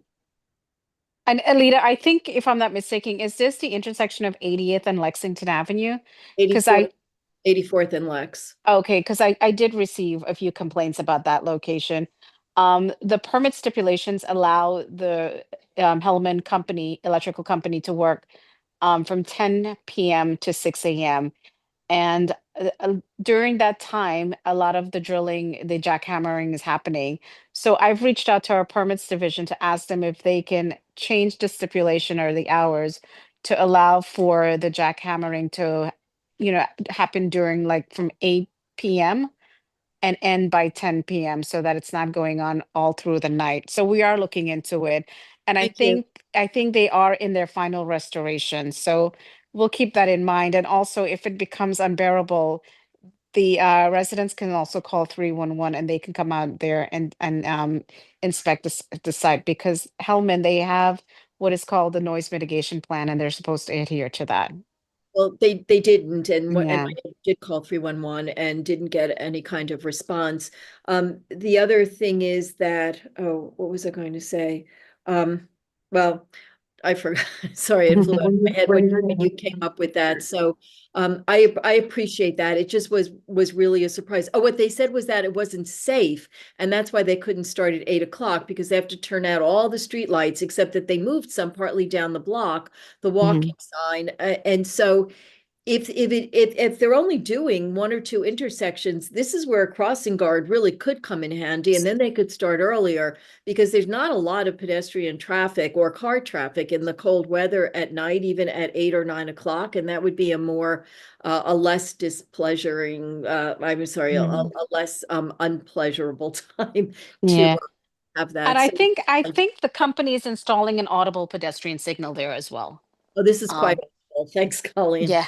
Okay. Just a joke. Just ask something related to this. Is this why the lights, the pedestrian signals were moved or temporarily relocated, I assume, and raised? Yes. And Yeah, that's what the Yeah. workers told me too, because it was really puzzling. You can't see very easily the walk signs and the don't walk signs, because they blend in with the lighting of the stores behind them, and they're inset so far into the block that they are just they become far less visible. All right, thank you. Michelle Birnbaum. Thanks, Go ahead. Chuck. Colleen, Michelle, you muted again. No, sorry. Oh, I did was you do trying that? to mute the last person. okay. Yeah. I wondered if Colleen, if you have any additional information on the restaurant on the northwest corner of 89th and 2nd and the illegal build out that they did. So Michelle, Will and I, we were working with Department of Buildings with this location, and I think the photo that you had submitted to us was not the correct photo of the restaurant, the No, it outside of the was. restaurant. I corrected it. I Mhm. did not have a photo of the restaurant that you received. That was not from me. And Mhm. Will sent me 2 photos and asked for my clarification. And I did clarify to him which one it was. I Mhm. sent the correct one. Somebody else must have sent you a different picture, and somehow it got confused that it came from me. But Will reached out to me with both photos, and I identified which one it was. Yeah. Will, did we hear back from DOB? Because I don't remember if the gentleman from DOB followed up with I us. don't remember. Yeah. We can send him an email again Yeah, tomorrow. between the two of us, we will Yeah. corner him Yeah. tomorrow. But you We'll have, coordinate. right, Will, you have the correct picture. We have the Yeah. correct location. The other location is much more egregious, actually. Yeah. But yeah, we Well, I have the have correct. no objection to him checking on both, but the one we've been following is I the know, I one I know. It mentioned. was like, oh yeah, that's so bad. And then I looked at it on Google Maps. I was like, oh, that's the wrong place. Yeah, but you know, the other one, Will, they did remove that structure. They Oh, removed good, it. good, good, They good. That did. was Yeah. very. Yeah, what happened in the one on 89th is they removed the original structure and they rebuilt it. And they rebuilt it still attached to the building, but flat to the street as opposed to on a raised sidewalk, on a raised platform. But even so, it's 4 sides and it's attached to the building. It's still a breach. I don't know We'll follow up what with they DOB. did. Yeah, okay, thank you. Mhm. See any other old or new business at this point? Though I think if anyone would like to move to adjourn, you can just. Move to adjourn and Happy New Year, everybody. And Happy New Year to everyone. We'll see everyone at the next meeting. take care, everyone. Happy New Year. Happy New Year.